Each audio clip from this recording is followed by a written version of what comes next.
means a lot to the area, it means a lot to the player, and I think when your local support watch a local lad coming through the ranks and be given an opportunity, you want to see him more week in, week out. I don't want to see him go and play for another football club.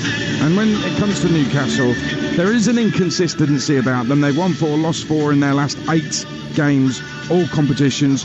They blitzed into a 4-1 lead by half-time last Sunday. It ended at 4-3 and got really nervy at the end. You know, they can show both sides, the Jekyll and Hyde, within a game, never mind from game to game. Yeah, they can. And it's really bizarre, isn't it? I've been to St James's Park a couple of times this season, and they come out of the traps and you think, wow, what a game we've got in our hands here. And for some strange reason, they come out the second half and things just don't actually work for them. I mean, they were actually fortunate to win that game against Nottingham Forest in the end, if you think about it. With the goals that they conceded, I think Forest had a couple of chances late on in that game as well. But I think that's what you're going to get from Newcastle. It's hard to put this in the way that I want to, Adrian, but do you see Newcastle as a cup team? Yes, they're in one final. They've got another massive opportunity of getting to another if they can get through this game against Brighton. As you mentioned there before, there's not too many massive sides left in this club, so it's a big opportunity. You don't really see them as title challenges at the moment. I think that's going to take a few years before these ownership can put their hands in their pockets properly and bring in the players that they want. But I just hope that they keep this squad together. As you said, it's a bleak squad. They've had their injuries throughout the whole of this season, and that's why I also think this is a hugely important game for them today. Indeed, the huge Newcastle flag from the Group War flags who produced those big, gigantic banners that the crowd put above their heads at St James Park before the games. That big one, the old one that they've got, is away to our right there, and my name's on that actually. I contributed to that, believe it or not. Just gave it a little bottom right. You told me you're a Sunderland supporter, Adrian. That's not going to happen, mate. But no, yeah, somehow my name got on there, but paid for the privilege as well. When we talk about match winners like Isaac, Mitoma has turned into a match winner. There were links with Saudi in January. He stayed with Brighton Hove Albion. 3 and 4, 5 in 8. This is a key player that Newcastle will have to watch. Oh yeah, I mean he's just a wonderful talent. I mean, you look at both wide players, Minter as well on the other side. You know, they're special, Adrian. You know, they spark life into a game of football when things aren't happening. And Mitoma's now done it for a couple of seasons, and I've got to give him a lot of credit because it's so easy as a young player. We've seen it, you know, with people leaving Aston Villa, going over to Saudi Arabia, seeing the dollar signs in their eyes and going, right, okay, well, I'll spend 2 or 3 seasons over there and make me money. He wanted to stay, and I give him a lot of credit for that. He wants to play in the Premier League, and I just think it's a joy that he's actually done that, and I hope a lot of players do exactly the same thing. Well, teams on their way out at St James Park. You can hear the noise of the local fans and the away fans up high. Away to the left, after 70 years without a major trophy, could 2 come along in the same season for Newcastle United? Long way to go before that happens, and the FA Cup dream could be over before the Sunday roast has been demolished. These two have met 5 times in the Cup. Newcastle's only win 95 years ago. It's live on Talksport with former England defender Mickey Gray alongside your commentator Adam Bridge. Thank you, Adrian. Good afternoon, everyone. Newcastle always seem to be fighting history, don't they? That stinking cup record Adrian just mentioned against Brighton is the latest obstacle in their quest for that domestic cup double. Whilst the form of late is indifferent, Eddie Howe's side stand on the brink of an incredibly special season. They're within touching distance of a potential return to the Champions League, a Wembley win away from a first domestic trophy since 1955, and with a chance today to join the last 8 of the FA Cup. The sleeping giant that is Newcastle might be about to awaken from its silverless slumber. Brighton and Hove Albion, though, will have other ideas. It's 42 years since they last graced the final of the world's greatest cup competition, but they're in round 5 for the 3rd consecutive season for the first time. Fabian Hurster is proving that maybe there is a case for youth over experience sometimes, with the Seagulls also tracking another European adventure next season. They've been simply unstoppable since they were routed 7-0 by Forest in the league, and if you judge a team by how it responds to those kind of defeats, then clearly Brighton are as hard as their famous seaside rock. Just 2 places separate these sides in the Premier League? What will separate them this afternoon at St James's Park for a place in the quarter-finals of the FA Cup? It's the Magpies against the Seagulls, and every kick is live here on Talksport. Let's line up the two teams for you. Newcastle United with Dubravka in goal.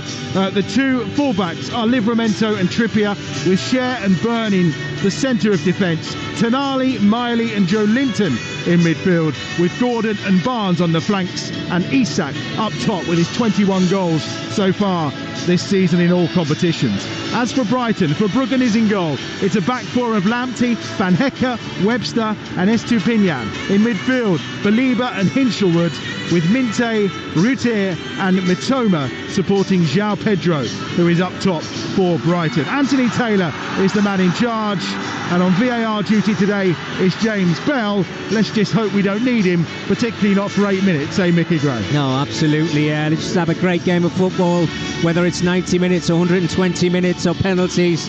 Got two sides who love to go out and attack, and you've got a fantastic atmosphere in this stadium at St James's Park. I think we're in for an absolutely cracking game, I really do.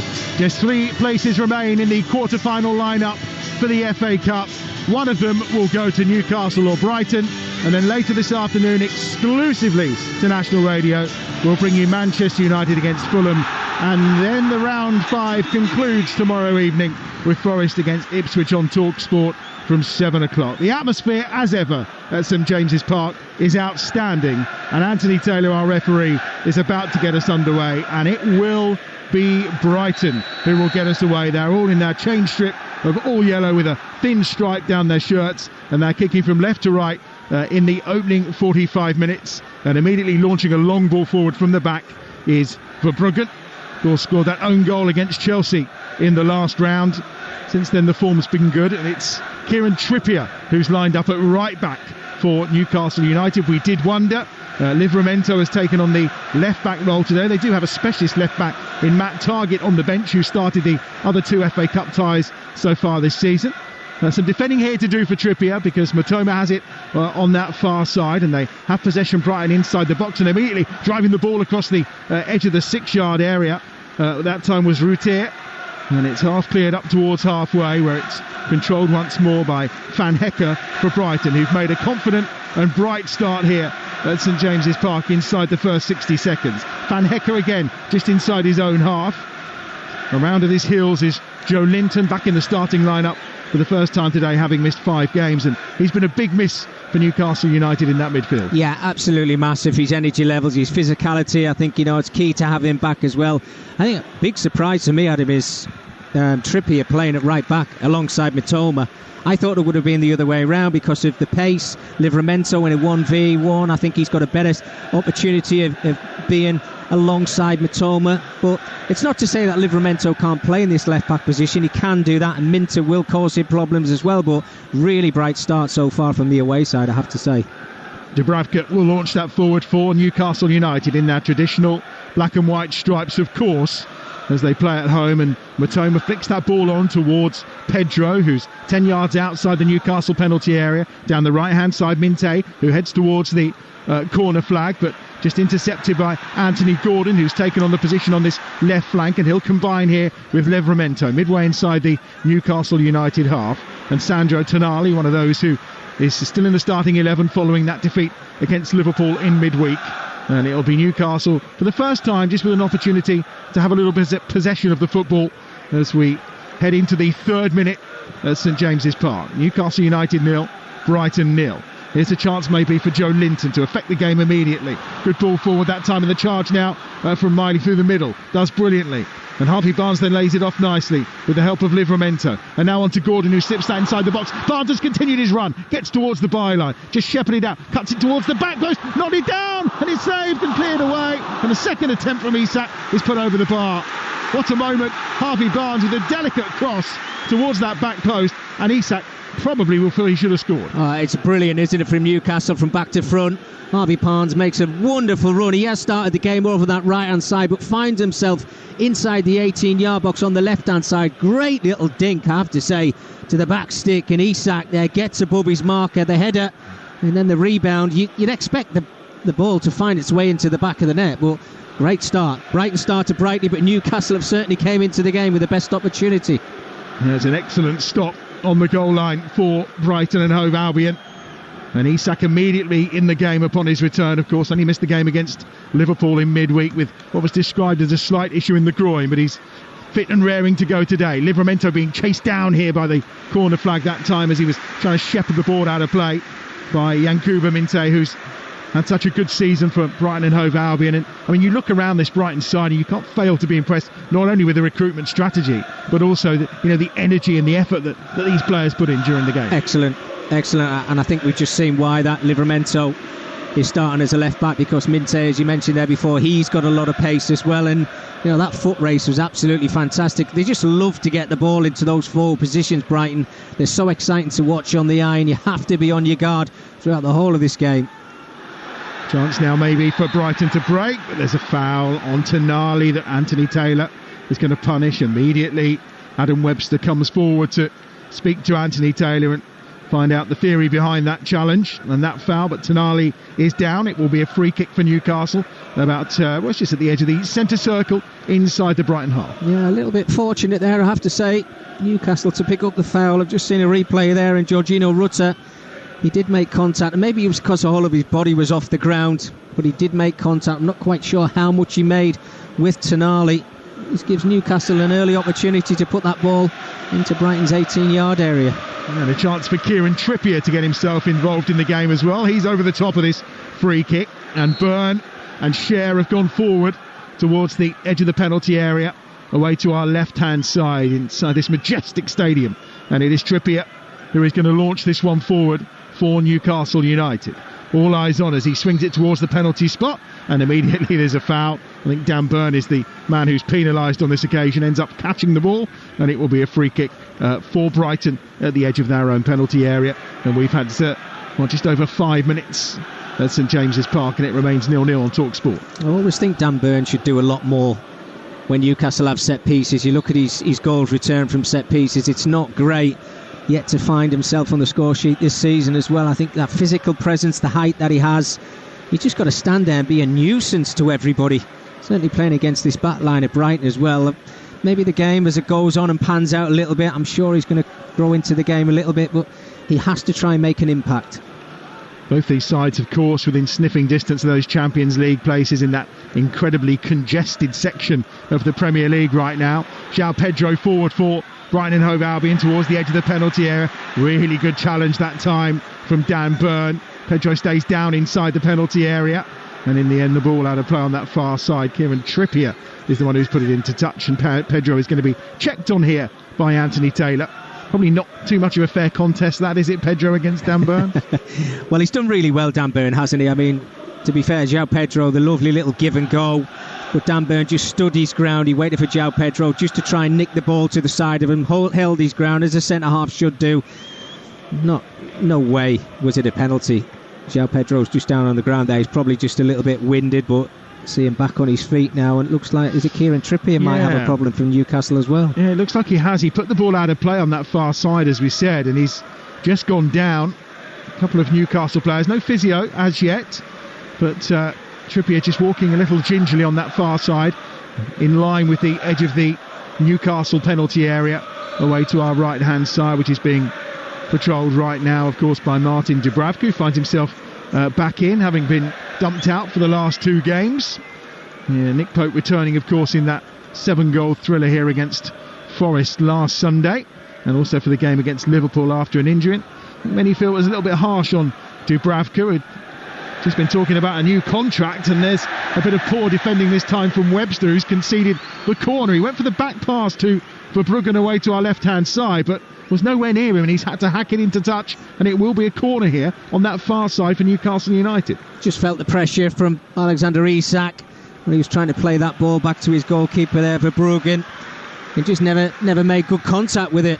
And this is just a little freebie corner, isn't it, from Newcastle? Weren't expecting it. But these are the opportunities that you wait for in a game to try and get stranglehold in it. Kieran Trippier is going to take this. Still looks a tad uncomfortable on that far side as right-footed he swings it over. It's comfortably headed away that time by Webster from inside his own penalty area. Trippier on that far side, just putting the pressure this time to try and get possession right by the corner flag, but Brighton do manage to break out down this right-hand side with Yankuba Minte, who's leaned all over by Cher that time, but he still gets the pass away. Routier, now wide on this right-hand side, it's Lamptey at the edge of the box, gets the crossover to the edge of that 6-yard area, cleared away, and Burns will bring it out on this left-hand side for Newcastle United, into the feet of Joe Linton, and now on once more to Anthony Gordon, who's deep inside his own half, but he's probing, and he finds Miley, and now wide on that right-hand side. Joining in the attack is Harvey Barnes. Barnes charging forward. Burns inside the penalty area. Barnes gets the ball across, and it's cleared away again by Webster. Only as far as Barnes. Right hand edge of the penalty area for Newcastle United. He has support from Trippier. Goes short infield to Tonali, and in the end they'll come back to Fabian Cher, who's inside the centre circle, and they'll look to work it again down that right hand side. Miley involved once more, looking to find Trippier. Infield to Isak, who's dropped in 25 yards from goal on his left foot. Isak looking for the 1-2 with Barnes, but his movement towards the ball he felt was impeded, and it's out of play for what will be a goal kick to Brighton away to our left hand side. 9 minutes played. You're listening to Talksport. It's Newcastle 0, Brighton 0. Well, I have to say, I mean, it's such an open game of football. It's end to end, and just in the last 20 seconds, it's Brighton who get themselves on the attack. I was very surprised at how much space Jorginho Rutter actually got on the edge of the Newcastle 18-yard area. He was able to turn without any physical presence, played that ball out wide, the cross came into the box, came to nothing, yes, but then eventually as Newcastle then break themselves and they have a big chance, and Dan Burn, for some strange reason, finds himself in Brighton's 18-yard area. Wow, incredible. Here's Gordon, infield he goes, again from deep inside his own half. The movement's really good, but it was read that time and blocked off by Baliba. And now out wide on that left-hand side. Routier is there, gets it in towards the edge of the penalty area. And it's half cleared, and it will be a throw-in on that far side for Brighton, which will be taken by Estupinian. And back short to Webster, who's got his left hand bandaged. Similar to Keith Lemon, always identifiable by that. He's got the support of Van Hecker alongside him here. He's on a decent run in the team. Here's Van Hecker, 23rd consecutive start today for Brighton in all competitions. And the ball's played out into touch on this near side. And the applause is from Eddie Howe towards Alexander Isak for his press there that forced the error from Verbruggen. Yeah, very good. Early signs of watching Isak. Doesn't look as if he's got any problems. He's running very freely, yet to really get involved in the game. Just that little give and go where he got blocked off, trying to get into the Brighton 18-yard area. But other than that, he looks lively, he looks bright. And I'm sure he's very happy to be back out there playing. There's a few gasps around the press area when they saw the team news today and Isak was returning. There was a lot of talk in the press room. There was absolutely no chance they'd risk him today, but he's in.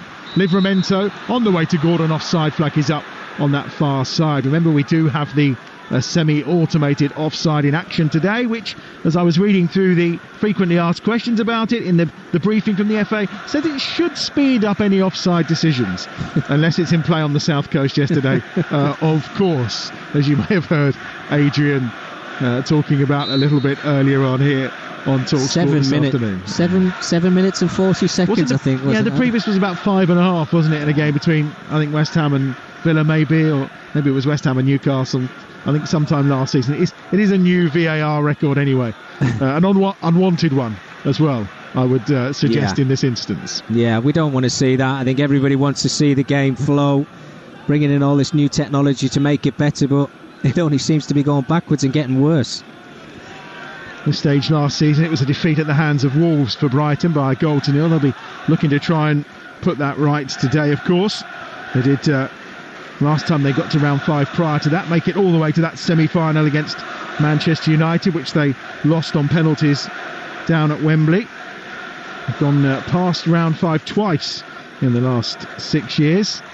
2019 also it was a semi-final loss, this time to Manchester City, of course. So frustrated to try and reach that final that they reached back in 1983, of course. Well, again, it was Manchester United who stood in their way on another. I suppose the Manchester clubs that seem to ruin it for Brighton. Well, certainly in the cup competitions. I think if you look at Brighton's record against Manchester United over recent years, they would maybe have an argument with that one. But yeah, it's right. Look, no one remembers, a lot of people have said this, Adam, haven't they? No one remembers semi-finalists. No one remembers runners-up. It's about going all the way and picking up that silverware, and how much would Brighton love to do that? I think there's a few tens of thousands around us who might quite like some silverware as well for Newcastle United.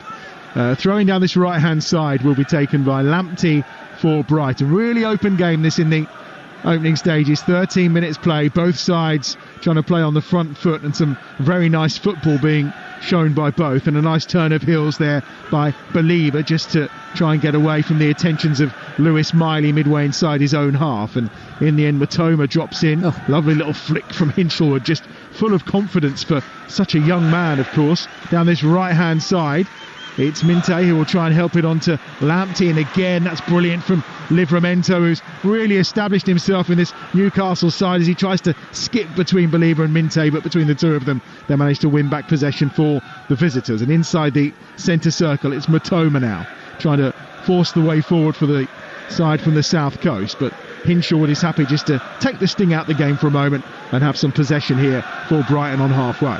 Been a great little battle, hasn't it? Livramento and Minte over on this left hand side for Newcastle. Great defending at times, having to show great pace. Then Minte helping out defensively, working back to win the ball back from Livramento. Certainly one to watch. Ruter towards the edge of the penalty area, just got a little flick on it. He was trying to create the overlap on that left hand side for Estupinian, who was charging forward, but just too much on it from Ruter in the end, and it skips away behind for a goal kick, which Newcastle have taken short and taken quite quickly. And Anthony Gordon tries to slip past Lamptey on this near side, but in the end wins his side a throw. Joe Linton goes all the way back to Byrne at the edge of his own penalty area, and they're happy to play it out from the back. They've given it away. Matoma inside the penalty area, edge of the 6-yard box, tries to tee it up for the left-footed drive, which does come in from Believer, but it's blocked at the edge of the 6-yard box. And now immediately defence turns into attack for Newcastle United. Anthony Gordon on the charge, cuts it on his right foot. Isak, edge of the penalty area, right-footed shot, bounces once in front of Verbruggen, who goes down and makes a comfortable save. Well, again, it's end-to-end football. Well, what is Joe Linton doing? You've got to be so sure if somebody's playing you the ball and you've got your back towards goal, if you're going to zip it out towards your fullback, you've got to make sure it gets to your player. It doesn't, and the last person you know fallen to was Matoma. He pulls it back to Believer, who connects with the ball very well, and Newcastle are fortunate to get away with it. But then Anthony Gordon, within a split second, breaks forward, finds Isak, who just didn't quite make enough contact with that ball to maybe cause Verbruggen a problem in that Brighton goal. But wow, what an end-to-end game of football. It's a brilliant start as the switch is attempted by Fabian Schär to set away on the right hand side. Isak, who had found himself a little bit of room, but the pass wasn't good enough, and Webster can intervene. 16 minutes played. You're listening to Talksport. Newcastle 0, Brighton 0. Wide on that left hand side, Estupinian with possession for Brighton, midway inside the Newcastle United half. Goes across to Van Hecker in the centre circle. Here's Webster again, closed down by Isak, but pushed out to that far touchline. Matoma lets it run, and Believer will just go back in towards the centre circle. Van Hecker once more to the right, finds Lamptey. He's being tracked all the way by Anthony Gordon this time, who's driving forward, and Brighton will just keep the ball without really advancing in terms of yardage forward. Instead they'll go to Matoma, who now comes inside to give him that extra man in the middle of the park, and Believer now will try and poke it with the outside of his right foot to Lamptey, who's away down this right hand side. Gordon closes down on him, puts the ball infield towards Ruter, who can't quite get there, and Livramento will see it back to Dubravka, and in the end Dubravka, under pressure from Pedro, puts it into touch on this near side for a throw. Yeah, he looked a little bit nervy, Dubravka, and I think out of the two goalkeepers that they have, if you think about himself and Nick Pope, he's the more comfortable with his feet, but just didn't have the chance there to wrap his left foot around it and just clear his lines because of the pressure that Brighton are putting on Newcastle in that final third. Their movement's been excellent, certainly up there, there's no doubt about it. Ruter just tries to get it under control at the edge of the penalty area, but it's hacked clear by Livramento, and Webster, who's 10 or 15 yards inside the Newcastle United half, will gather up possession again out wide on that left-hand side for Brighton. Their supporters high in the top tier away to our left-hand side. We can, of course, have a bigger allocation for FA Cup games, but it's a long old journey from the south coast. Yeah, it is. Up here. And I'm sure their side are going to give them everything to cheer on. Look, they're their away side here today, Adam, and it's supposed to be Newcastle that come out the traps and maybe take the game to Brighton, but I think the away side have had the more comfortable possession, working really nice angles, getting the two wide players involved in the game as quick as they possibly can. But I think at the end of it, you want that end product, and we've not yet seen it from Brighton. Hinshelwood's just dropped in between the two centre-halves right now and is collecting the ball for Brighton at the edge of his own penalty area, away to our left-hand side. Lamptey, there's a hand there from Joe Linton, and that's going to be a free kick for Brighton midway inside their own half. You're listening to Newcastle against Brighton in the FA Cup on Talksport with Carling, the official beer partner of the Emirates FA Cup. 18 plus, please drink responsibly. Here's the free kick. Lamptey will take it from midway inside his own half. Forward to João Pedro, who knocks that one down. Minte towards the edge of the penalty. Lovely little flick onto Matoma. Pedro, right-hand side of the penalty area. João Pedro trying to work the shot. Comes back to the edge of the box. Hinshelwood's shot is blocked again by Miley. And then as it was trying to be set up by Belieber, Newcastle will try and break on this near side with Gordon, who goes down. It will be a free kick for Newcastle United. Let's get some WSL team news. Brighton, the women's team, were in action against Chelsea today. Ian Abrahams. Chelsea, top of the table, give a debut to Naomi Girma, signed for $1 million, the first $1 million woman to be signed in the WSL. 5 changes in all today for Chelsea, 3 for Brighton. It includes a start for Fran Kirby against their old club. Thank you, Ian. We'll find out what's going on in the rest of the WSL in a moment as that comes across towards Anthony Gordon, who goes up for the header. It was a decent ball in that time from the far touchline by Kieran Trippier, and Gordon got up at the edge of the 6-yard box but couldn't really make contact. Newcastle with the possession again with Miley on that far side. Trippier, who seems to have run off his earlier problem, he's okay, making plenty of advancing runs down that right-hand touchline for those in the black and white stripes. Forward it goes again for Trippier to Miley, back towards Trippier inside his own half, and then Cher may well think about going back to Dubravka, but instead Dan Burn makes himself available. Sven Botman, we thought, might be in the squad today for Newcastle United. Eddie Howe said in his press conference on Friday it was a big day for them on Friday, but Botman didn't really make it. Joe Linton did, as Anthony Gordon puts that in towards Isak. Isak then controls it. Back to Joe Linton. Now wide on this left-hand side is Livramento in the box. Is there a penalty? It is a penalty. Livramento goes down under the challenge inside the penalty area for Minte. And it's going to be a spot kick for Newcastle United. Livramento, the player who was taken down, and no hesitation from Anthony Taylor as he pointed to the spot. Yeah, as soon as I seen it, I felt that contact. Livramento was just quicker to the ball there, and he just got rid of it, to be honest with you. And as soon as he felt that contact from Minte, you could see that Anthony Taylor was looking at the incident. He waited 2 or 3 seconds, pointed straight to the spot, and I think it's the right call. Good move from Newcastle down this left-hand side. Tried to get the shot away on a couple of occasions, but when you're in that 18-yard box, if you're making challenges like that, you've got to be 100% sure you're going to make contact with the ball. Minte there, just pulling the shirt over the top of his face. Well, he knows he'd be absolutely devastated to give this penalty away, but it gives Newcastle a huge opportunity of taking the lead in this FA Cup tie. Alexander Isak is back, and he's got the ball in hand away to our left-hand side and is about to take this penalty for Newcastle United. Bert Verbruggen makes himself huge away to our left-hand side. He does quite well on penalties. He once saved 3 in a penalty shootout in a European competition during his time with Anderlecht, and he's making himself big right now. Arms are up in the air. He's spread all in red away to our left-hand side. Isak, hands on hips, coolly, calmly steps up and rattles it into the top corner. You don't stop those spot kicks. And Alexander Isak is back for Newcastle United, and he's back amongst the goals. 22nd in all competitions this season, and Newcastle United have the lead at the midway point of this first half in this FA Cup 5th round tie. Newcastle 1, Brighton 0. Well, you put 3 goalkeepers in that net, no one's saving that. That's absolutely clinical from Isak. Back in the starting 11, full of confidence, wanted to get himself on the score sheet. My goodness. I mean, Verbruggen's dove across to his right side, but he's getting absolutely nowhere near that. Laces through, a head down. You've picked your spot. Absolutely brilliant. What a start for Newcastle. Certainly was. Scored against Sunderland in round 3 last year. His 2 previous FA Cup goals for Newcastle United. He's got his 3rd now and it's come against Brighton. Let's get an update on the WSL game between Manchester United and Leicester with Jeff Peters. Well, United still leading by 2-0. Melvin Mallard scored the first, created the second for Leah Galton. Leicester, though, much better in the second half. United have not had a single shot since the restart. Leicester have hit the bar through CJ Bott. It's Manchester United 2, Leicester 0. Back here at St James's Park, Newcastle 1, Brighton 0. 23 minutes played, and it's Brighton who've got us back underway, of course.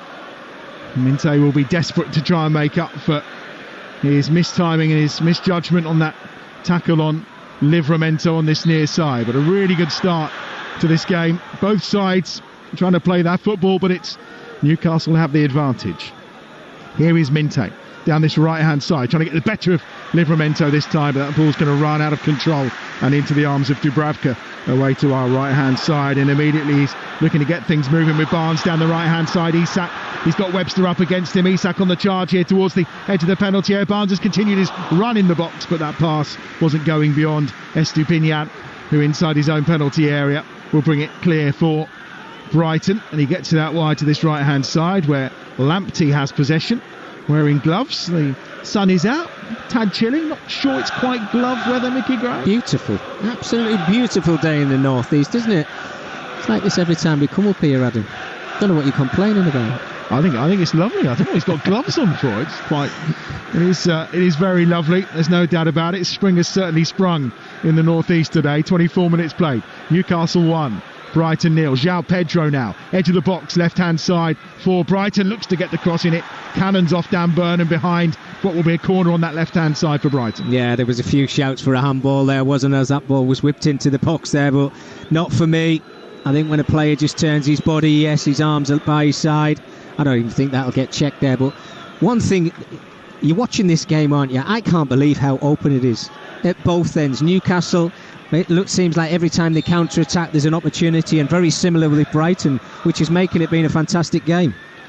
Corner from that far side then for Brighton, left-footed, swung towards the edge of the 6-yard box. João Pedro goes up to try and win it. Byrne will half get it clear. João Pedro brings it down and loops it back into that 6-yard box, into the danger zone where Van Hecker was going up for it, but Dubravka stretches out his arms and gathers quite comfortably away to our right-hand side. Yeah, just couldn't quite wrap his left foot around it there, João Pedro. It came to it quick and in the air.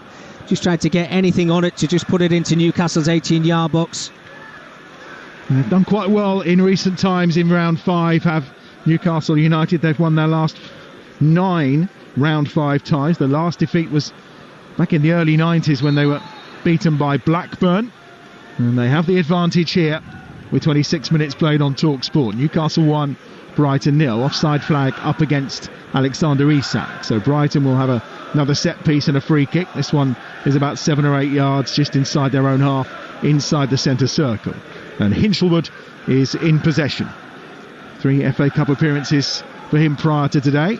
No goal as yet. Had a couple of Premier League goals this season in the games against Southampton and Forest, and looks a very impressive individual.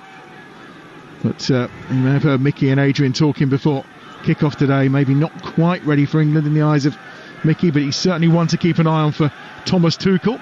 Announcement, of course, coming soon of that first squad for the New England head coach.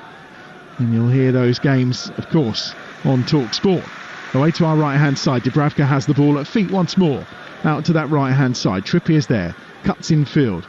Playing a bit part this season, Kieran Trippier for Newcastle United, due to the form of Livramento, who's also in the side today, playing at left back on this occasion. And Trippier's clipped that well up to halfway. Isak just controls first with the foot, then with the head, spins away from 2, and then Anthony Gordon is in acres of space down this left hand side. It's a lovely ball from Joe Linton. Gordon onto his right foot towards the edge of the penalty, unleashes the shot, bends one, and Verbruggen goes down, and it was a camera save, really quite comfortable for him in the end. Well, I mean, it deserved a goal, that, just for the flicks and tricks from Alexander Isak in the build-up. Absolutely brilliant. Looked like he'd lost control of it. Spins his body 90 degrees, flicks it to his teammate, plays it out to the left-hand side to Anthony Gordon. I actually thought he took his shot on a little bit too early there, Adam. He'd done really well to get away from Lamptey's marker, but he had grass in front of him. I think if you've got that and you can get closer towards that Brighton goal, I think you've got to keep running. Big chance there for Anthony Gordon. often finding plenty of space. Anthony Gordon down this left-hand side in the opening 27 minutes of this game at St James's Park here on Talksport. Newcastle 1, Brighton 0 as things stand. Don't forget, Manchester United against Fulham kicks off at 4:30 this afternoon. It's exclusive FA Cup football to Talksport today, to national radio. Manchester United against Fulham, and we're underway at 4:30 this afternoon. And of course we'll have the draw for the quarter-finals as well. That's also ahead of that final game tomorrow night, Nottingham Forest against Ipswich, and the build-up to that begins at 7 here on Talksport tomorrow evening. Matoma just helps on his way to Pedro, who tries to just poke it into a decent direction for him. Burns had to get his feet sorted out to try and get that clear, and he does in the end as far as Estupiñán, and then it's lifted inside the penalty area by Hinshelwood. Livramento wins a header travelling backwards, and Minte will keep it alive and finds Lamptey. Gordon's all over him, wins it as well. Great strength from Anthony Gordon, taken down in the end from Lamptey, and it's going to be a yellow card, the first of the game for Tariq Lamptey. Yeah, and I think rightly so as well. Tariq Lamptey, just a bit of frustration in that little battle there with Anthony Gordon, which has been fantastic throughout the game so far. Looked like Lamptey was getting the right side of Anthony Gordon, does really well to help back and win the ball back and get himself then on the half turn and on the front foot, and Lamptey just had to make that challenge. You could see he was always stretching for it, but that's one of the really good battles so far in this game. They certainly look as if they're coming out in those wide areas. Minter and Mitoma, Trippier and Livramento have done very well against them so far, and I think Anthony Gordon is having a little bit of joy down this left-hand side for Newcastle. Of course, he was playing more in the number 10 role against Liverpool the other night, and Eddie Howe was quite open about, without Isak, he really does have to change the shape of this Newcastle team. He'll be much happier today, not just having Isak back, but and Joe Linton as well, the ability to play this 4-3-3. Yeah, and I think he really struggled, Anthony Gordon, in that 10 position. Couldn't really get involved in the game as much as he wanted to. Trippier lifts the ball forward from that free kick towards the edge of the penalty area. It's headed clear as far as Isak. Isak does well through the first challenge. I think Believer was hoping he was going to get a free kick. Anthony Taylor not interested. The Brighton fans a little frustrated. João Pedro holds that ball up nicely just inside his own half, but he is forced back due to the pressure he's under from Miley, and this is good pressing from Newcastle United, trying to stop Pedro breaking out. He does get away this time as far as Estupiñán on that far side, and then Hinshelwood dives in to pick up the ball on halfway. They manage to get through Brighton, and they do, with Lamptey now down this right hand side. Gordon close to him. Minte, he'll take on Livramento, slips the ball down the line, and Lamptey's got there, cuts it back into the 6-yard box, and Tonali has to put it out and behind for another corner to Brighton. Lovely football from the visitors. Fantastic flow, didn't it, down this right hand side. Anthony Gordon, very, very fortunate. He was the one who just drifted off, and he forgot to go and mark Tariq Lamptey. He was the player who eventually got his crossing. Yes, it was low and came out for this corner for Brighton, but that's certainly something they're going to have to watch out for. Here comes the left-footed delivery from this near side, the right for Brighton, and Anthony Taylor is just having words, I think, at the back stick right now. I think, is it Joe Linton over there who's getting involved with Van Hecker?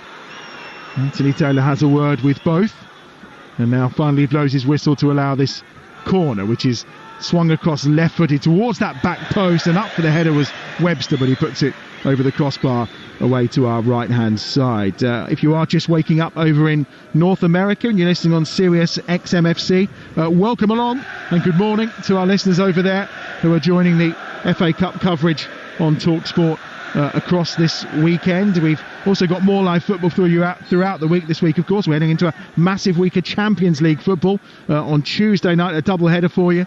Club Brugge against Aston Villa. That's underway on Talksport 2 from 5:45, and then at 8 o'clock it's PSV against Arsenal in the Champions League. Barnes slips that into the box. Isak! Oh, what a strike! The offside flag goes up, but what a hit from Alexander Isak. A delicate ball from Harvey Barnes, and first time in his stride, he's absolutely leathered that into the back of the net, and then the assistant's flag has destroyed his joy as it goes up on that far side. Well, I tell you, I mean, he is offside as the ball is played through to him by about a foot. Alexander Isak, he was waiting for the ball being played through to him a little bit quicker from Harvey Barnes. If he had have done, Isak had acres of space to run inside that 18-yard area. What a finish. He wasn't to know that flag was going to go up. It's a beautiful finish, a player full of confidence. 20 goals this season, but my goodness, that is a let-off for Brighton. Certainly is. What a strike as well, and the decision confirmed, of course, by VAR fairly swiftly, using those semi-automated system that's in use today.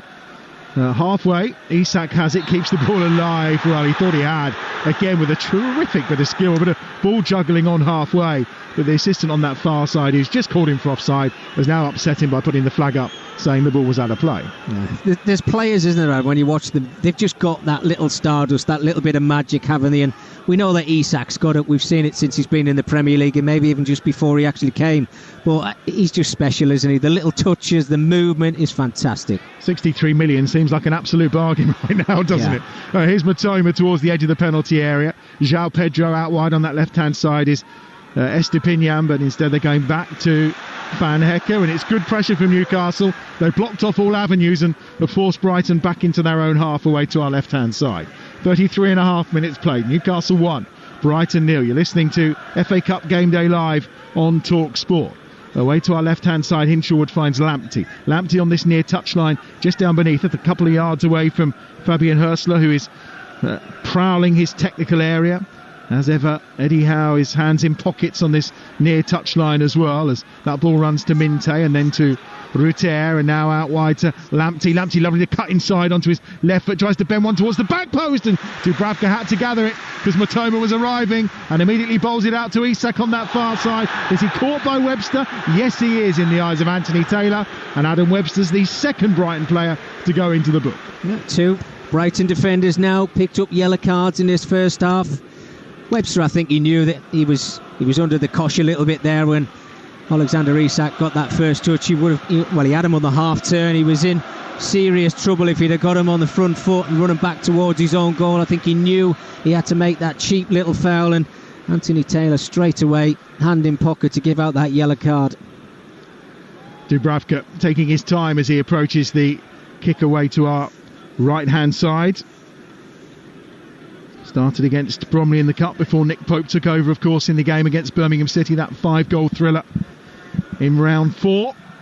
Right-footed Dubravka will clip this forward towards the edge of the box. Byrne goes up to try and win it, but it's cleared away as far as Trippier. Trippier then back into this near side where it's kept alive by Scher, but actually he's just played the ball into the path of Minte, who's coming away down this right-hand side. Joe Linton has a go, Anthony Gordon has a go, and Joe Linton will pick up a booking because his was slightly unfair. I think Gordon went for the ball.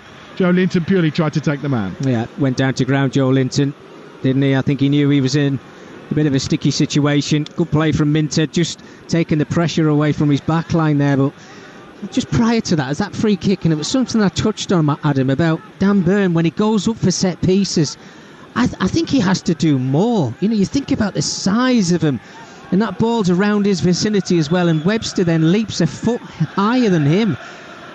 He could be so much more, and it's not to say that he's not a very good defender, because he is, but I think in the opposition's half, he has to do more for Newcastle. Mickey, you know much more about these things than I. He almost just seems to mistime his jump every time. Yeah. And that seems to be what causes him the biggest issue, for sure. Here's João Pedro on that left-hand side for Brighton, towards the edge of the penalty area. Matoma's there. Little exchange of passes. They're trying to be blocked out by Barnes and Miley on that far side. And again, the ball lifted into that 6-yard box. They've done that quite a few times, Brighton, and each time so far, Dubravka has been up to the task. Now Newcastle will try and counter. Livramento on this near side, and he's challenged by Ruter, and it spins into touch, and it will be a Brighton throw on this near side. Good spot that by Anthony Taylor. Yeah, well done, Jorginho Ruter there, helping out defensively. Had a run 40-50 yards back to make that challenge, timed it perfectly, and then got that last bit of luck where the contact finished off on Livramento, and they eventually turned the ball over. But this game's got that feel that a goal is not going to be enough. You know, Newcastle are one up front at the moment, and you think that Brighton are going to have the say at some point in this game, and I think Newcastle are going to have to do a little bit more if they want to go through to the quarter-finals. Thoughts of Mickey Gray alongside us here at St James's Park. Don't forget Andy Townsend is with Jim Proud for the 4:30 kick-off this afternoon on Talksport. That's the game between Manchester United and Fulham, the second of our live FA Cup ties today here on Talksport. Away to our left-hand side, Newcastle coming again. 8 minutes to go to half-time. Newcastle leading here by a 1-0. Brighton on the attack on that far touchline. It's broken down, though, by Trippier, who finds Barnes, but Barnes just runs into the feet of Hinshelwood, and it's picked up in the middle of the park by Belieber again. The press is on from Tonali, and it forces Brighton back towards halfway as they go in search of this equalising goal. They've only kept one clean sheet in the last 8 games in all competitions, have Newcastle United, so there will be plenty of hope there for Brighton. And as Mickey said, one goal you feel probably not going to be enough today. Van Hecke in short to Belieber, who's forced backwards by a hunting pack of 3 black and white shirts. Isak, Joe Linton and Miley, all of them just chasing him down as he had possession of the ball, forcing him backwards. Estupinan's done poorly there, giving the ball away. Joe Linton slips over as he plays it to Anthony Gordon down this left-hand side. Gordon on the charge. Livramento's coming to join him. Goes outside of him. Miley has it edge of the box. Looks to try and help it on his way to Harvey Barnes, but it was just intercepted by the returning Hinshelwood that time, and it will give Brighton a chance to come from deep inside their own half, courtesy of Matoma, who finds Van Hecke again down this right-hand side. We will get a full time in the WSL in a moment or two. Minte down this right-hand side, looking to try and find some space and some room for Brighton, who trail here by a 1-0. The penalty from Alexander Isak midway through this first half after the foul on Livramento by Minte. It's Adam Webster who has it for Brighton. He's again just assessing his options. Lewis Dunker out injured at the moment, so it's Webster and Van Hecke in the heart of that centre defence. Erin Cashin, of course, signed from Derby in the January transfer window, is amongst the substitutes for Brighton today. Here is Van Hecke, right-footed, lifts the ball out to the far side towards Matoma. Too much on it, it's out of play, and we can get that full time in the WSL from Jeff Peters. Well, Manchester United have beaten Leicester 2-0 to make it 7 successive league wins and keep the pressure on Chelsea. Melvin Mallard scored the first, then created the second for Leah Galton before the break. Ella Toone also involved in both. Leicester, by far the better team second half, hit the bar and wasted so many good chances. United 2, Leicester 0. Yeah, sign of a good side there. Manchester United doing very well right now in the WSL. We'll find out how the men's team get on later in the FA Cup this afternoon from 4:30, exclusively live here on Talksport. That's going to bounce down towards João Pedro, and Cher will just flick it away on that far touchline. Matoma's there, and Trippier in with a challenge. Barnes is chasing back to try and win possession towards halfway, but Brighton have it. Van Hecke will go to Webster. Webster just thinks and goes wide to that far touchline, helped on its way by Hinshelwood towards Matoma. Didn't go out of play, and here's a chance for Joe Linton maybe to spin away with the ball and find Gordon on this left-hand side towards the edge of the penalty area. Livramento's on the overlap, and Minten with a challenge, and it goes out of play, much to the disgust of those around us, for a goal kick to Brighton. Well, he had to time this one, didn't he, Minter? Again, it's the two same players, Livramento and Minter, find themselves in the 18-yard box, but the wide player gets back, and I think he does. He makes contact with this one, just waves Livramento back up onto his feet. Knew he had to time that one perfectly, already given one penalty away. But again, it's Newcastle. They've looked a real threat down this left-hand side with Livramento and Anthony Gordon, who's having a lot of joy against Lamptey in that right-back position. It's kind of tit for tat, isn't it? The full-back wants to get over the halfway line, but he knows at times Anthony Gordon's going to get the better of him. Van Hecke there turning himself into trouble, and again this hunting pack from Newcastle United putting all the pressure on Brighton, just about by the skin of their teeth, just about keeping possession of the ball away from the toes of those in black and white, and Trippier just goes over on that far side, and that is going to be a free kick for Newcastle, 10 yards short of halfway. I've talked you through Tuesday night's Champions League ties, a massive night on Wednesday night too. PSG against Liverpool, arguably the tie of the round in the round of 16, and we shall find out with Jim Proudfoot and the former England captain Stuart Pearce on Wednesday night how that's going to be looking. 2 legs, of course. First leg, PSG against Liverpool on Wednesday night on Talksport 2. You'll be able to hear Bayern Munich against Bayer Leverkusen, all German tie as well. So a couple of nights of fantastic Champions League football for you on Tuesday and Wednesday across the Talksport network. We are 3 minutes away from half-time on Talksport this Sunday afternoon. We're at St James's Park in slightly cloudy skies above us in the northeast, where it remains Newcastle 1, Brighton 0. Isak's goal separating these two sides as we head towards half-time in this FA Cup 5th round tie. Van Hecke inside the centre circle. Lamptey makes a run, João Pedro makes a run, but Van Hecke keeps the ball, goes instead to Ruter towards the edge of the box, and it's an outstretched boot from Cher that gets it away, and then Gordon will help it on its way down that right-hand side to Joelinton, who clips the ball over the top for Isak down the left-hand side. Too much spin on that though, and it just skips off this St James's Park surface and into touch on this near side for a throw. Yeah, it was the right idea from Joelinton. Just had the look up when he saw Isak on that left-hand side, free as a bird.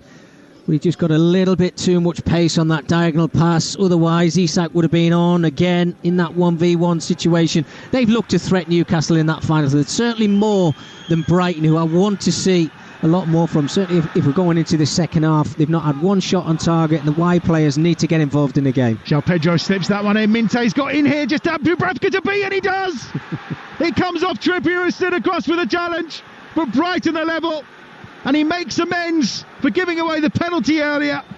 Yakuba Minte with his 6th goal in all competitions this season, and he brings Brighton level. They're on terms at St James's Park with a minute and a half to go to half-time. It's Newcastle 1, Brighton 1. Well, cheeky little finish, wasn't it, from Minte eventually, with a slight little deflection, finding its way into the back of the net. But as they get into that advanced position here, I wanted to see this a little bit more. Players running in behind Newcastle, and we know Minter's got the pace, but when he's 1v1 alongside the centre-half there, Fabian Schär, he's just got to keep his cool.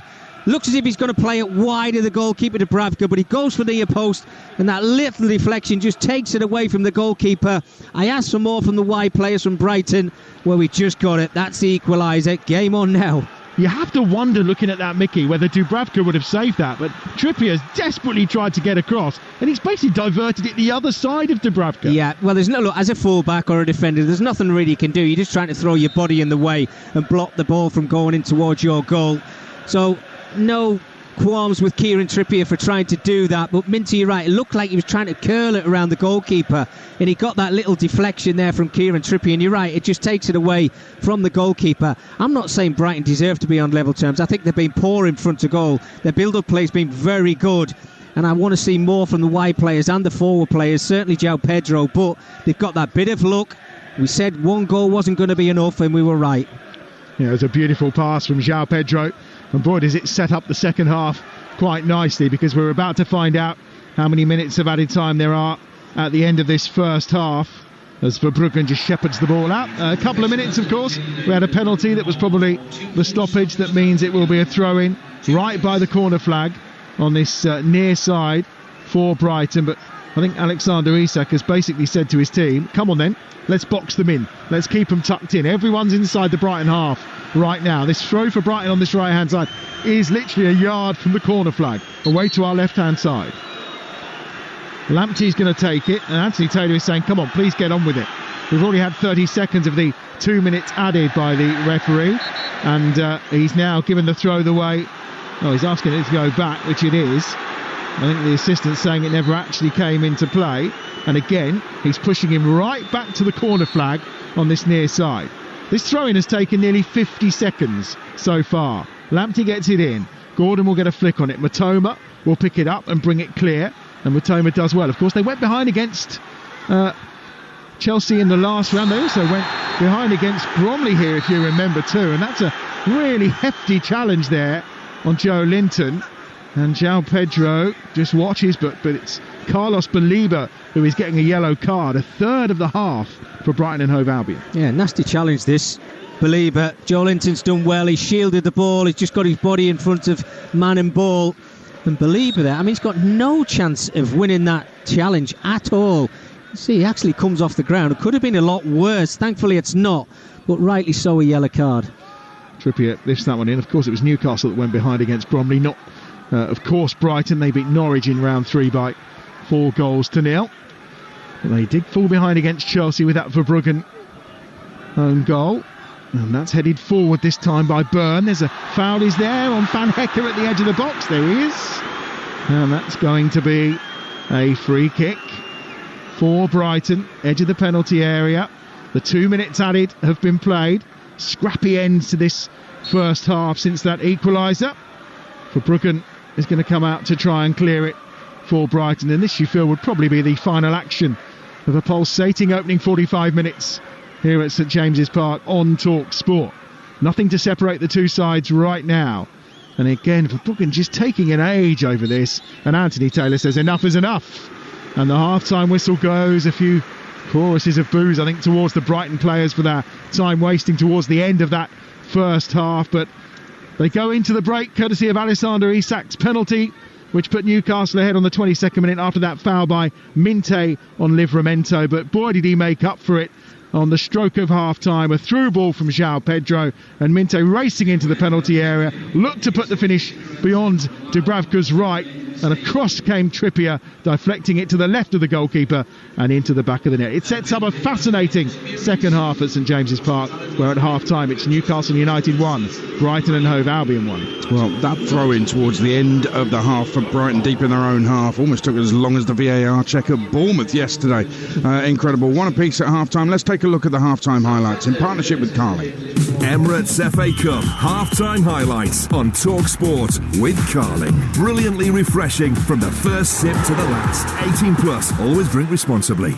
And Mickey Gray, I just want to start with something fresh in the mind, and that's that Believer challenge on Joe Linton we've just witnessed. And I think if Joe Linton sprung straight back up and shook hands with Believer, if Joe Linton rolls around, pretends he's really badly injured, that could easily have been red for Believer and it wouldn't have been overturned. I think he's done him a favour, Adrian. Massive. I really do. Because as a player, what you're trying to do is trying to shield the ball, and that's exactly what Joe Linton's done. The ball's kind of bouncing a little bit off the ground. But how Believer thinks he's going to win that challenge and win the ball without going through the back of Joe Linton is beyond me. As I say, his body was off the ground, and it could have been a lot worse, as I mentioned in that first 45 minutes when it happened. It could have been very, very nasty, and I think he's done him a real favour, Joe Linton, by getting back onto his feet. Let's talk about the goals then. Very rash from Yakuba Minter for the penalty. He's on the wrong side. It's a great penalty from Isaac as ever, but there's no doubts. I mean, he's late with the first challenge, then the thigh goes straight through Livramento as well. It's almost two penalties. Well, it's a wide man's free kick, Adrian, isn't it? You know, he's come back, he's trying to help out his full-back, but you see how much he's stretching to try and stop Livramento just to play that ball inside. I think it was Isak or Gordon who he was trying to pass the ball to. He's always going to go against you. It really is, and it was a silly challenge. Look, he made another challenge like that just before half-time, which he actually won the ball alongside Livramento inside the 18-yard area. He's got to be careful. He really has, but wide players coming into those positions, just stand your ground. If somebody gets the better of you, so be it, but do not make silly challenges like that. And I've got to say that when they're 1-0 up, Isaac goes through and he slams in a beauty. The ball has to be passed to him quicker. There's no need to take so many touches. It does, yeah. Harvey Barnes over on that right-hand side. You could see that Isak was curving his run. He was holding, and he wanted that pass from Harvey Barnes. It wasn't like he had to play it perfectly. There was a lot of grass in front of him, but Isak wasn't to know he was offside. But what a finish, my goodness. I mean, you talk about a man in form. It was outstanding, it was, and he would be devastated. And on the equaliser, I understand exactly where Adam Bridge is coming from, and he's spot on as well. Trippier's deflection has ensured it's ended up in the back of the net. We'll never know if Dubravka would have saved it. I'm going back a little bit before that, because the pass through is terrific, and Minte is onside, runs onto it. Nobody's gone with him though. Is it Anthony Gordon's job to go with Minte with the run, because he just slows down to a standstill? I think in that situation, Adrian, you've got to, it's kind of communication, and you pass them on to the centre halves. Right. Because if Anthony Gordon then runs in behind his centre halves and keeps the player onside, everybody's pointing the finger and saying, why is my wide player my deepest man? So I think, yeah, he's done the right thing, but it's all about communication. But then Fabian Schär and Dan Burn have got to then see that run of Minter and pick it up. They've tried to do that, but I think Minter's just got the extra little bit of pace. But when he gets through, it's all about composure then. You can see he's trying to curl it round Dubravka, and that big deflection from Kieran Trippier has then obviously put the ball into the back of Newcastle's net. I said I don't think Brighton deserved it, to be honest with you. A lot of possession, but that was their first shot on target. They've been really poor. Mitoma, I didn't actually realise he was out there. I like to see Mitoma, Adrian, playing as a left winger, and it's the best opportunity against somebody with the greatest respect of Kieran Trippier. In a 1v1 situation, I'd back the wide player every single time, but he's drifting through the centre of the field alongside João Pedro. They've got to stretch the pitch a little bit more in the second half, Brighton, cause the fullbacks in Newcastle a lot more problems, and then they might get something out of this game. They might see themselves in the quarterfinals, but I want to see more from Matoma. I think he was poor in that first half. Well, everybody needs to listen to what you're saying, because if you just go by the stats of this game, it's very hard to work out exactly what's going on, because possession-wise, Brighton have had 61% of possession. And Newcastle are at home, remember, and they've got a strong lineup out there. And yet Newcastle have had more shots, they've had more on target, their XG is over 1, Brighton's is less than half. So, stats-wise, it's hard to read what's going on out there. Yeah, it's bizarre, isn't it? I'd say the build-up play, this is the easiest way to put it, Edwin. The build-up play from Brighton is very good. It's slow at times, but they keep on hold of the ball. But when they get into that final third, they've just not looked a real threat. But Newcastle are catching them on the counter-attack with Anthony Gordon, Harvey Barnes, and obviously Alexander Isak, who's had those couple of opportunities and got himself a goal. That's why their XG is higher than Brighton's, and I think Brighton have got to maybe flip that around, forget about the possession, and be a little bit more direct. When you've got the pace of the two wide players that Brighton have, then use it, because you've got to get those players, your flair players, involved in the game, or you're not going to get nothing out of it. It's there for the taking, one apiece at half-time, live on Talksport. That was thanks to Carling. Emirates FA Cup half-time highlights on Talksport with Carling, the official beer partner of the Emirates FA Cup. 18 plus, always drink responsibly. Well, things are really hotting up here at Old Trafford. We're really getting ready for this 4:30 kick-off between Manchester United and Fulham. It's live and exclusive and only on Talksport across the nation. A little bit later on, it follows the game at St James's Park. And ahead of the game, Ruben Amorim, the United manager, has been addressing Alejandro Garnacho's decision to walk down the tunnel when substituted during the midweek win against Ipswich. He came to me. Was funny because in the next day he came to me to my office. I did some investigation, and he went to the dressing room, changed his clothes because he was wet. He watched the game not in the bench. We watched the game. In the end of the game, he was there and he went home. So there's not a issue there. But I told them that in Manchester United everything is important, and perception in a big club is really important. So he's going to pay a dinner to all the team, and that's it. Well, I think the owners of Man United might want him to pay for dinner for everybody at the football club, never mind the team, why things are going. Yeah, very interesting with Garnacho. He's got a bit of a knock, so if he isn't in the lineup today or even on the bench, that will be given as the reason why. Let's look elsewhere. Scottish Premiership, the Edinburgh Derby finished Hibs 2, Hearts 1. Aberdeen Dundee United gets underway in 20 minutes time. Earlier in the WSL, Man United beat Leicester by 2-0. Elsewhere, it's Villa 0, Everton 1, Palace 0, Liverpool 1, Spurs 1, Man City 1, and Brighton-Chelsea gets underway at 3 o'clock. Here's Ian Abrahams. And Chelsea have pretty much been all-conquering and setting records this season under new manager Sonia Bonpastor. They're 4 points clear at the top with this game in hand at start of play. And today they make another record because the world's most expensive player, Naomi Girma, makes her debut for Chelsea this afternoon. Signed for $1 million, just under £1 million. And she, as I say, makes her first debut. It's a full debut as well. Lauren James also starts. Millie Bright, and also coming into the team, Lucy Bronze. 5 changes in all from the team that beat Everton in their last match. As for Brighton, one of your favourite players of mine, Adrian, Fran Kirby, one of 3 changes today. She plays against her former club. It's a bright sunny day in Sussex for Brighton against Chelsea. Fran Kirby, what a glorious Chelsea career she had, but Brighton up against it in the WSL this afternoon. At St James Park, though, it's evenly poised at 1-1 between Newcastle and Brighton in the FA Cup 5th round. A place in the quarter-finals is up for grabs, and the second half, live on Talksport, is coming next. The Emirates FA Cup, live on Talksport with Carling. And that's one back. Get your mates together and enjoy the match with Carling, the beer of football. 18 plus, always drink responsibly. The MCN and BikerTech team are back with a new video series, Secrets of Better Riding. A new episode every week on the Motorcycle News YouTube channel and BikerTech website. Your front brake, yes, it might slow you down, but it also controls grip, it controls geometry, it controls front end feel, it creates confidence. Secrets of Better Riding, in association with BikerTech and National Highways. Catch the whole series at bikertech.co.uk. Meet Sarah. Hi there. Sarah's pranked her car miles from home, and she's not sure if her insurance covers getting back. Thankfully, Sarah's got car insurance with Aviva. If you've had an accident and your car's not safe to drive, we'll get you safely home. You'll have your feet up in no time, Sarah. Thank goodness. Helping you put the pieces together to get you back on track. It takes Aviva. Get a quote today at aviva.co.uk. Onward travel arrangements on comprehensive cover. Geographical restrictions apply. Just imagine, no phone fiddling or screen goggling, just family time in the sun. And right now, EasyJet Holidays have up to £300 off package holidays with millions of free kids places. Search EasyJet Holidays. Get out there. Book by 11 p.m. the 4th of the 3rd, 25. Minimum spend required. One free child place for every 2 full paying adults sharing. Adults are protected. T's and C's apply. Do you have like a regular team that you bet on? I won't bet on the team I support. It'll just disappoint you twice.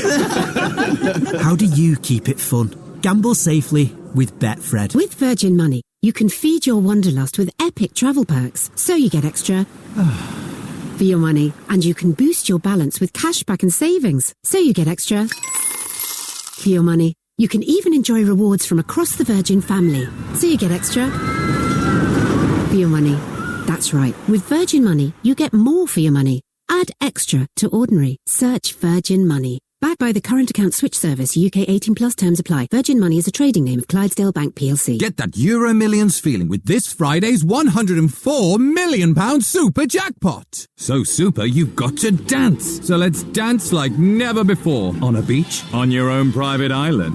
Euro Millions from the National Lottery. Play on air. Estimated jackpot, subject to currency fluctuations. Account terms, rules and procedures apply. Players must be 18 or over. The Sky Vegas prize machine is free to play daily. And on each Friday until the end of March, your free spin is guaranteed to win. Simply opt in to win cash, free spins, or bonus rounds. Up to 2 days later, our standard prize template will kick in, and each prize comes with its own terms and expiry dates. Enjoy guaranteed win days each Friday on the Sky Vegas prize machine. Minigame must be played for bonus rounds feature. Eligibility restrictions and T's and C's apply. 18+, gambleaware.org. Keep your finger on the pulse and stay connected with all the latest football news every Monday afternoon at Drive on Talksport with 3. Group Chat Goals is your essential update of all the weekend's football action, drama and hot topic talking points blowing up your socials. From the fast-paced on-field action to the backroom bust-ups, Talksport's got it covered. Don't miss Group Chat Goals at Drive on Talksport with 3. Football needs a big network. Keep connected to the team you love on 3. Game day. The unstoppable force of live football. FA Cup Game Day live on Talksport. Just 2 places separate these sides in the Premier League. What will separate them this afternoon at St James's Park? For a place in the quarter-finals of the FA Cup, it's the Magpies against the Seagulls. Isak, hands on hips, calmly steps out and rattles it into the top corner. Pedro slips that one in. Minte's got in here just at Dubravka to be, and he does! It comes off Trippier, who stood across with a challenge, but Brighton are level. And he makes amends for giving away the penalty earlier. I asked for more from the wide players from Brighton. Well, we just got it. That's the equaliser. Game on now. Well, live at Old Trafford, I'm Adrian Durham. Man United Fulham coming up live and exclusive on Talksport. After that, it's the draw for the quarter-finals. Final 5th round ties tomorrow night. Forest against Ipswich live on Talksport. Join me at the City Ground from 7. And so far in the 5th round, Friday night, Marco Asensio won the Cup in Spain 2 years ago and the Cup in France last year. Scored both to send Villa into the quarter-finals. Yesterday, a shocking horror challenge led to an early red for Millwall as they lost at Palace. Burnley forgot how to keep a clean sheet. Well beaten at neighbours Preston. I was at Bournemouth where Cunha scored a worldie, then lost his head and saw red, and Wolves knocked out on penalties. And then Plymouth, having knocked out Liverpool, had the audacity to take the lead at Manchester City, but they ended up losing by 3-1. This one right now, well poised at St James's Park. Let's head back to the northeast. It's Newcastle United 1, Brighton and Hove Albion 1. Second half live on Talksport with former England international Mickey Gray alongside your commentator Adam Bridge. Thank you very much, Adrian. We have Newcastle United out before us, but no sign as yet of Brighton and Hove Albion. Anthony Taylor is in conversation with Alexander Isak inside the centre circle a few yards away from us as the breeze just starts to get up here at St James's Park. I'll run you through the Newcastle United team because that's definitely unchanged. They're out here already. Dubravka in goal, Livramento, Cher, Byrne and Trippier across the back. Tonali, Miley and Joe Linton in midfield with Gordon, Isak and Barnes, the three up top. And it looks like Brighton have finally appeared away to our right-hand side, and looks like they're going to be unchanged as well for the start of this second half, with Verbruggen in goal, a back four of Lamptey, Van Hecke, Webster and Estupinian, with Baliba and Hinchelwood, the two central midfielders, and Minte, Ruter, Mitoma providing the support to João Pedro. Worth remembering, of course, that Nkuba Minte never actually got any playing time here at St James's Park before his move to Brighton, but he's certainly been in the thick of the action in the opening 45 minutes of this FA Cup fifth round tie, giving away a penalty and then scoring the equalising goal for Brighton. We are underway in the second 45 minutes. A reminder as well, as if you need it, no replays, so it will all be decided this afternoon right in front of us. 30 minutes of extra time and then potentially a penalty shootout, who knows. Mitoma away down this left hand side. Bright start from him to this second half, and then a very clever step over there by Tonali just caused a little confusion as the ball runs out of play, and it will be a goal kick away to our left hand side for Newcastle United. And strangely enough, and I'm not too sure why, but I think there was a belief by Estupinian that was going to be a corner because he went off to pick up a ball and put it down for the corner, but the goal kick was already being prepared to be taken. And he's still struggling to get back in his position because he was that far away, wasn't he? But Mitoma asked the question. Thankfully found himself on the left hand side on this occasion early on in his second half. We heard your rant at half-time, Mickey. Lovely ball through. Isak inside the box. Good first touch. Takes him a bit wide at the byline. Stands it up to the back post. Gordon can't quite get there with a header. His flock of blonde hair gets a touch on it, but he wasn't able to get any penetration or power. And it's cleared away on that far side as far as Livramento. Back to Tonali. Tonali then infield to Miley. Edge of the centre circle. And his bright orange boots goes back to halfway. Cher is there. Infield again to Miley. And again, an open start. Both teams looking to attack early on in this second half. One apiece, remember, in the first half. On that far side, Gordon. Gordon on the charge towards the edge of penalty area. Gordon still going. He goes down, but I think, if anything, it was a clever bit of play that time by Tariq Lamptey. We've got an injury on that far side for Brighton. Looks like a head injury of some description, potentially to Minte. And the referee Anthony Taylor is in attendance, and I think that was after Anthony Gordon kind of shrugged off his challenge, maybe. Yeah, he shrugged off his challenge. I think Livramento got involved in a challenge over there as well. He's on the ground. He's got a bit of a problem with his left ankle, just trying to shake that one off at the moment. But big opportunity there. Alexander Isak, who's got played through into the 18-yard area, and I think it was a Stupinan who came and actually went to ground. He nearly made contact with Alexander Isak. That could have easily been a penalty because Isak got there early, got a little poke away, and then tried to whip the ball back into the 18-yard area. I just wonder whether he could have been a little bit cuter and clever, waiting for that little bit of contact, and maybe have gone to ground, because that would have been a big decision for Anthony Taylor to make. It just shows that first instinct every time of Isak, isn't it, is to go for goal. There's no other thought in his mind. Absolutely. Can I potentially get a shot away here? So Anthony Taylor is going to do a drop ball here, because as far as he was concerned, obviously there was no foul involved. So in order for Bart Verbruggen to get play back underway, he can pick up the ball through Anthony Taylor's drop, and it will be Brighton who will get us going again. 3 minutes gone in the second half. You're listening to Talksport.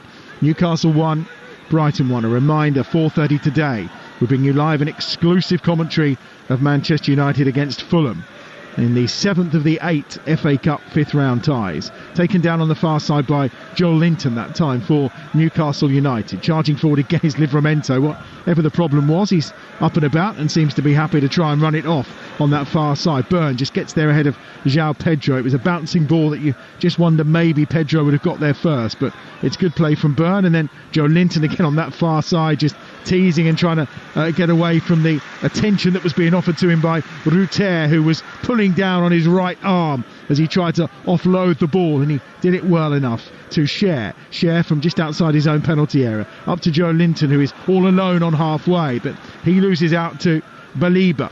And it's a bit scrappy at the start of this second half in the middle of the park. Brighton then will just try and bring an air of calm with Webster, who goes to the right-hand side to Van Hecke, and they'll look to try and bring things forward. I wonder what was said at half-time in that Brighton dressing room. Probably something quite different than what have been said a few minutes before. Minte's equaliser. You're always looking for something different when you go in the dressing room at half-time, Adam. You try and get one over the side who you're playing against. But I'm looking at Brighton's system. I talk about Mitoma making something happen early on in this second half, but he's gone back into that kind of 10 position, and it doesn't suit him for me. I think he needs that freedom of playing out wide and using his pace. Cher is tripped on halfway by João Pedro. Free kick to Newcastle, taken quickly by Tonali. Out wide to that left-hand side where Joe Linton was there. Brilliant from Livramento. It's superb. He's just sorted Minte out on the far side, who came sliding in, and Livramento just clipped it over him and gets it forward down that left-hand touchline. He has possession again. He's got Gordon going outside of him. Comes infield. Lovely 1-2. Livramento in the box. Touch was too heavy as he played a delightful 1-2 with Joe Linton, and he's had a play for a goal kick away to our right-hand side. Yeah, he's looked lively, Livramento, in that left-back position. I think he finds that little bit of freedom coming inside on his right foot. The little give and goes. We know he's got the pace to do that. First touch just let him down a little bit there, but I love the second half. He's trying to show that energy level, the advance, trying to get into that 18-yard area, which is really clever. Just needs the final product to get better. And one here in round 3 back in 1985-86 did Brighton, in that run, of course, of these 4 FA Cup ties in a row that they've been victorious. They hadn't conceded in those 4 games, so the first time in 5 that these have met in the FA Cup, they've actually conceded a goal today, Brighton. Their record is excellent, having lost that first game many, many moons ago.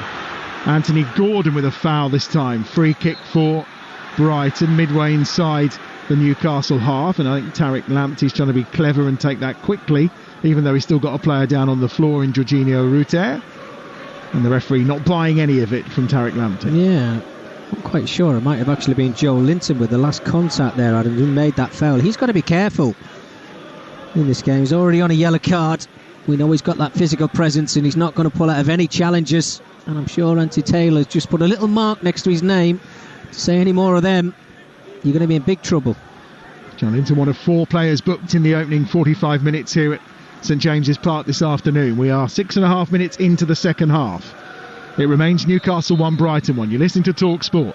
Here's a free kick for Brighton, midway inside Newcastle territory. Hinshelwood lifts it in, looking for Webster. Byrne gets up and wins the header this time. Headed clear by Trippier, only as far as the edge of the box where João Pedro and Ruter will try and recycle it to Minte on this near side, and they've done it very well. Mitoma has it out wide on this left-hand touchline, and then back inside once more from Estupiñán. And now for Webster on halfway, who looked with a left-footed ball to find the run of Mitoma down this left-hand touchline. He does well, keeps it in, right by the byline. Chance to cut in on his right foot, then goes again. Pokes it back to João Pedro inside the box. They're forced out to the left-hand edge of the penalty area. Left-footed ball coming in from Estupiñán to the far side. Hinshelwood knocks it down, almost breaks around the penalty spot for Ruter. And now immediately Newcastle try and counter with Anthony Gordon, but he's overrun that. And Brighton, there were 4 yellow shirts all around Gordon, and they'll gather up possession once more. Yeah, they've been sloppy, Newcastle. They come out in the second half, keep giving the ball away, finding it really difficult to get out of their own half. You now got Mitoma now starting to make those runs in behind Kieran Trippier. Yes, albeit didn't come to anything, but that's what you want to see from him. He's got so much pace and so much confidence, and he's a wonderful player on the eye, but I want to see him playing in his better position. Well, Webster tries another ball over the top. This time there was no one in the vicinity, and Byrne will knock it down as far as Cher, and then between them and Dubravka they'll try and get it away. Cher's then tried to dribble it at the edge of the box on this left-hand side, his right, and in the end involved in that trying to win the ball with João Pedro. We've got a body on the floor in Kieran Trippier, and in the end the throw has gone Newcastle's way by the corner flag. What a mess. Yeah, absolutely crazy. Fabian Cher there trying to play out from the back, does a silly little chop back to try and play it towards his goalkeeper. And João Pedro's not going to give you a moment, just stretches out his leg and does really well, wins the ball back. Can't really get out of that corner, but kind of sums up this second half so far. Both sides have been a bit scrappy, giving the ball away. Well, I think Newcastle thought they were getting the throw, but it went Brighton's way. It's back with Dubravka again from a back pass from Trippier, which was almost read by Ruter. And now Isak's going to try and get away down this right-hand side, but there's hands all over the back of Pervis Estupiñán, according to the assistant on this near side. And that's a free kick for Brighton, about 15-20 yards inside their own half. Some of the football earlier on in this game was excellent. It was scrappy towards the end of the first half, and it's a little bit scrappy at the start of this second half in the opening 9 minutes, Mickey Gray. Yeah, it certainly is, and I'm not quite sure the Stupinan thought he was going to win that foul. It was kind of just a coming together with Isak. Wasn't any elbows flying around anywhere. It was just a physical challenge, shoulder to shoulder. But you're right, it has been a little bit sloppy. Just want the game to calm down a little bit, don't you? But so hard for both sides because they're getting everybody behind the ball and making it tough for either side to break other down.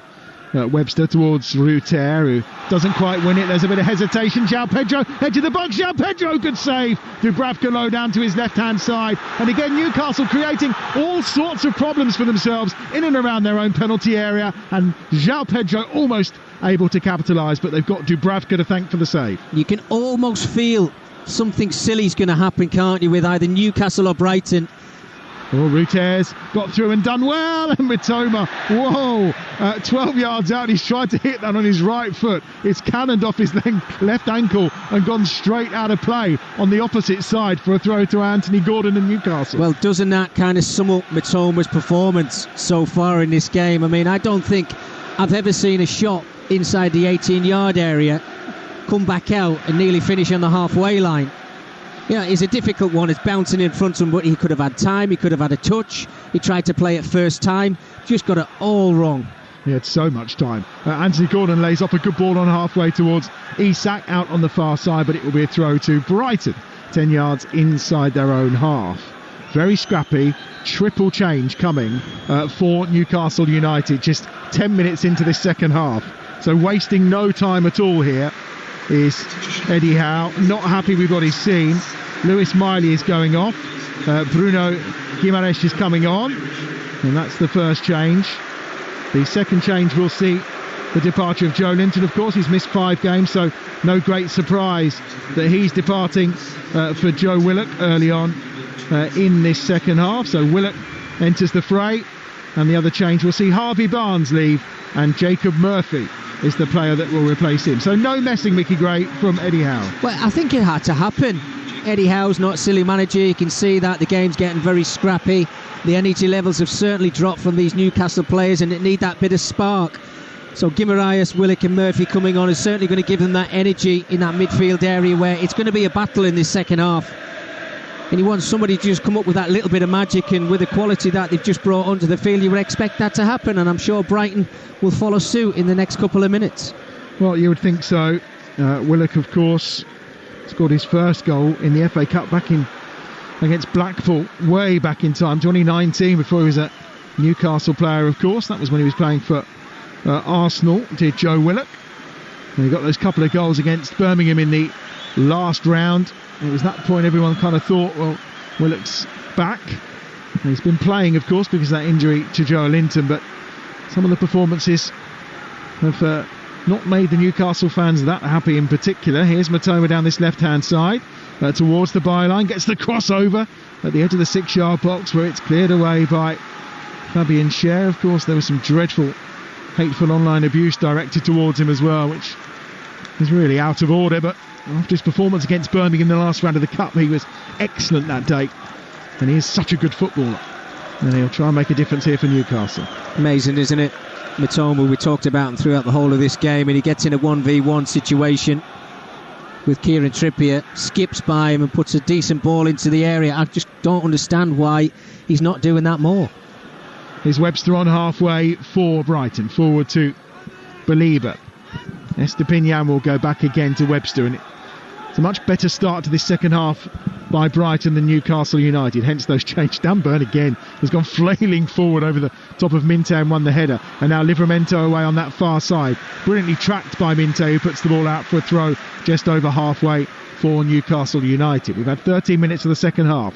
FA Cup Game Day live on Talksport. It's Newcastle 1, Brighton 1. Of course, when we get the team news in about half an hour or so, we'll bring that to you for the game between Manchester United and Fulham, which gets underway at 4:30. That's live and exclusive here on Talksport this afternoon. And the final round, of course, the final game of round 5, should I say, Nottingham Forest against Ipswich. And that's at the City Ground tomorrow evening. The build-up for that starts from 7 o'clock tomorrow night. Tonali in the centre circle for Newcastle. Took the lead here midway through the first half, courtesy of that Isak penalty, cancelled out on the stroke of half-time by the former Newcastle player, Kuba Minte. And as things stand, it's 1-1, and we're heading to extra time. That's dreadful from Cher. Hinchelwood. Now, Matoma inside the box. Chance to bend one with his right foot. Just plays it into the leg of Cher, and then Hinchelwood tried to pick it up a second time, and he may have fouled Willock in the process, and it's a free kick for Newcastle, which they take very quickly down this right-hand side. Here's Murphy. Murphy will go infield again towards Tonali. Byrne is there alongside him. Tonali going a little further forward, though, to Livramento down that left-hand side. And listen to the roar from that Gallagate end here at Newcastle United. Here's Gordon. Great position to get a cross in at the byline, but it's straight into the arms of Verbruggen, who will gather at the edge of his 6-yard area. Well, it needs that spark of life, doesn't it? It certainly seems as if it's coming from this Newcastle crowd at the moment, trying to urge their team on and just make something happen. Anthony Gordon's done very well there, this time getting away from his marker. Yes, he's weaker left foot to put that ball into the box, but who's going to come up with it? That little bit of brilliance, that bit of magic in this football match, just to change it at the moment, because they're taking the minutes off, I beg your pardon, at the moment. It's just a little bit scrappy, and it needs to improve. 1-1. Our mark has been reached here on Talksport. And here's Gimares on halfway. Isak now down this right-hand side. Ranging legs going. Lovely ball from Isak. Gimares inside the box. Tight angle. Gets it across the 6-yard area. And at that point, there was cries of, why didn't you pull it back? Willock was wanting it. Gordon was wanting it. It's comfortably cleared from inside the 6-yard area. And it'll be a corner down this right-hand side for Newcastle. Yeah, fantastic from Isak. That's what you want to see him doing. Dropping deep, getting on a half-turn. Couple of little step-overs. A through ball to Guimaraes is perfect. I just wonder whether the angle was maybe a bit too tight to take that strike. And I think they did the right thing. Trippier with a corner on this right-hand side.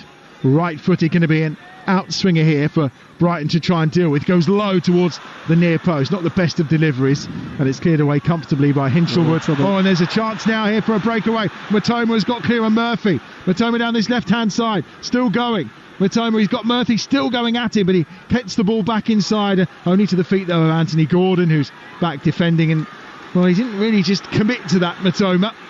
And I think if he had, Murphy would have had a decision to make. Yeah, look, I think it's fresh legs, isn't it, Adam? Jacob Murphy just coming onto the field in a foot race with Matoma. He's done brilliantly, I have to say. Got himself back into a position where he just slowed the attack down. Matoma couldn't quite get the ball out of his feet. Otherwise, yeah, they were in big trouble, Newcastle. Nice turn by Livramento. A little pull there maybe from Valiba, and the cries are because he's already been booked in this game. But Anthony Taylor lets it continue. There was a little pull of the arm, absolutely no intention to try and play the ball that time by Valiba. Here's Murphy down the right-hand side. Lovely pass from Kieran Trippier. Murphy tries to get the cross in, hits Webster. Cannon's back. Again, Matoma on this near side. Lackadaisical. Loses out to the arriving Trippier, and it'll be another corner on this near side for Newcastle United. Well, should Brighton be down to 10 men? If he has not committed that foul earlier, that's a yellow card. Yeah, absolutely. I mean, he's stopping an attack for Newcastle. He knows exactly what he's doing. And Anthony Taylor's probably looked at that. They just took this corner, so I'll break for this, Adam, for a moment. Murphy to Gordon out wide on this right-hand side. Gordon towards the back post. Keeper come for it, missed it, but couldn't quite get there that time. Willock, who was the player who was advancing at the edge of the 6-yard area. Matoma now trying to break down this left-hand side. Gordon's back. Gordon just looks for support, wins the ball, goes infield to Trippier. He gets away from Hinchelwood, and then Byrne will have it midway inside the Newcastle United half. Here they come down the left now.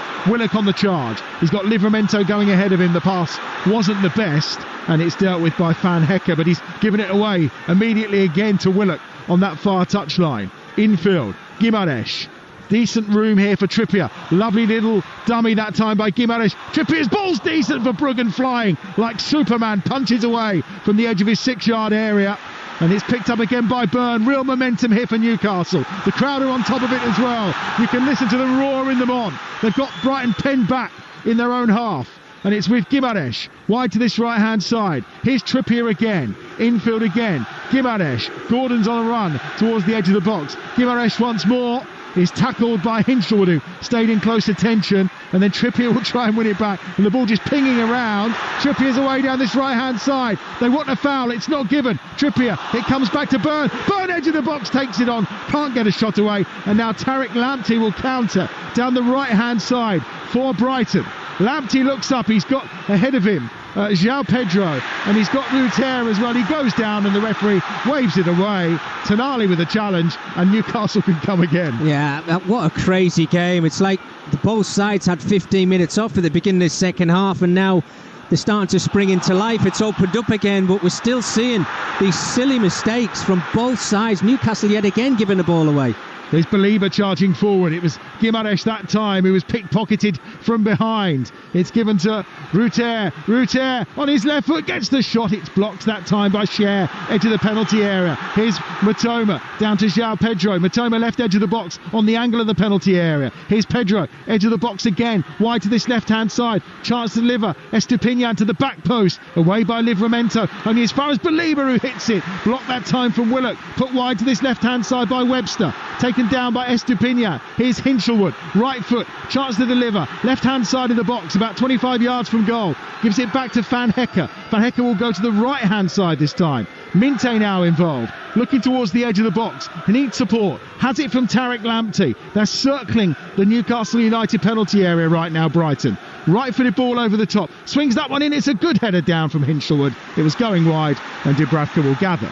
Would have had to work wonders there, Hinshelwood, to score from that cross. He was too far out, away from that Newcastle goal, but my goodness, I mean, we're seeing mistake after mistake from experienced players as well. I think the two standout players, I have to say, for Newcastle today have been Tonali and Livramento.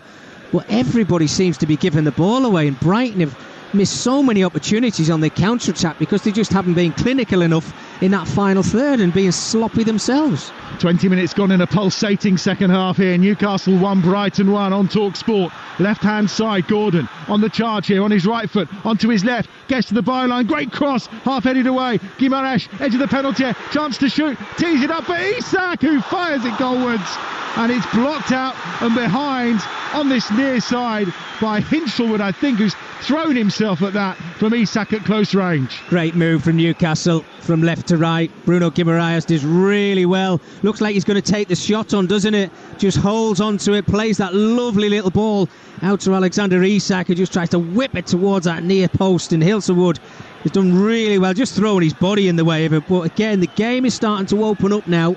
I think we're going to get a few more changes. You're listening to Newcastle against Brighton in the FA Cup on Talksport with Carling, the official beer partner of the Emirates FA Cup. 18 plus, please drink responsibly.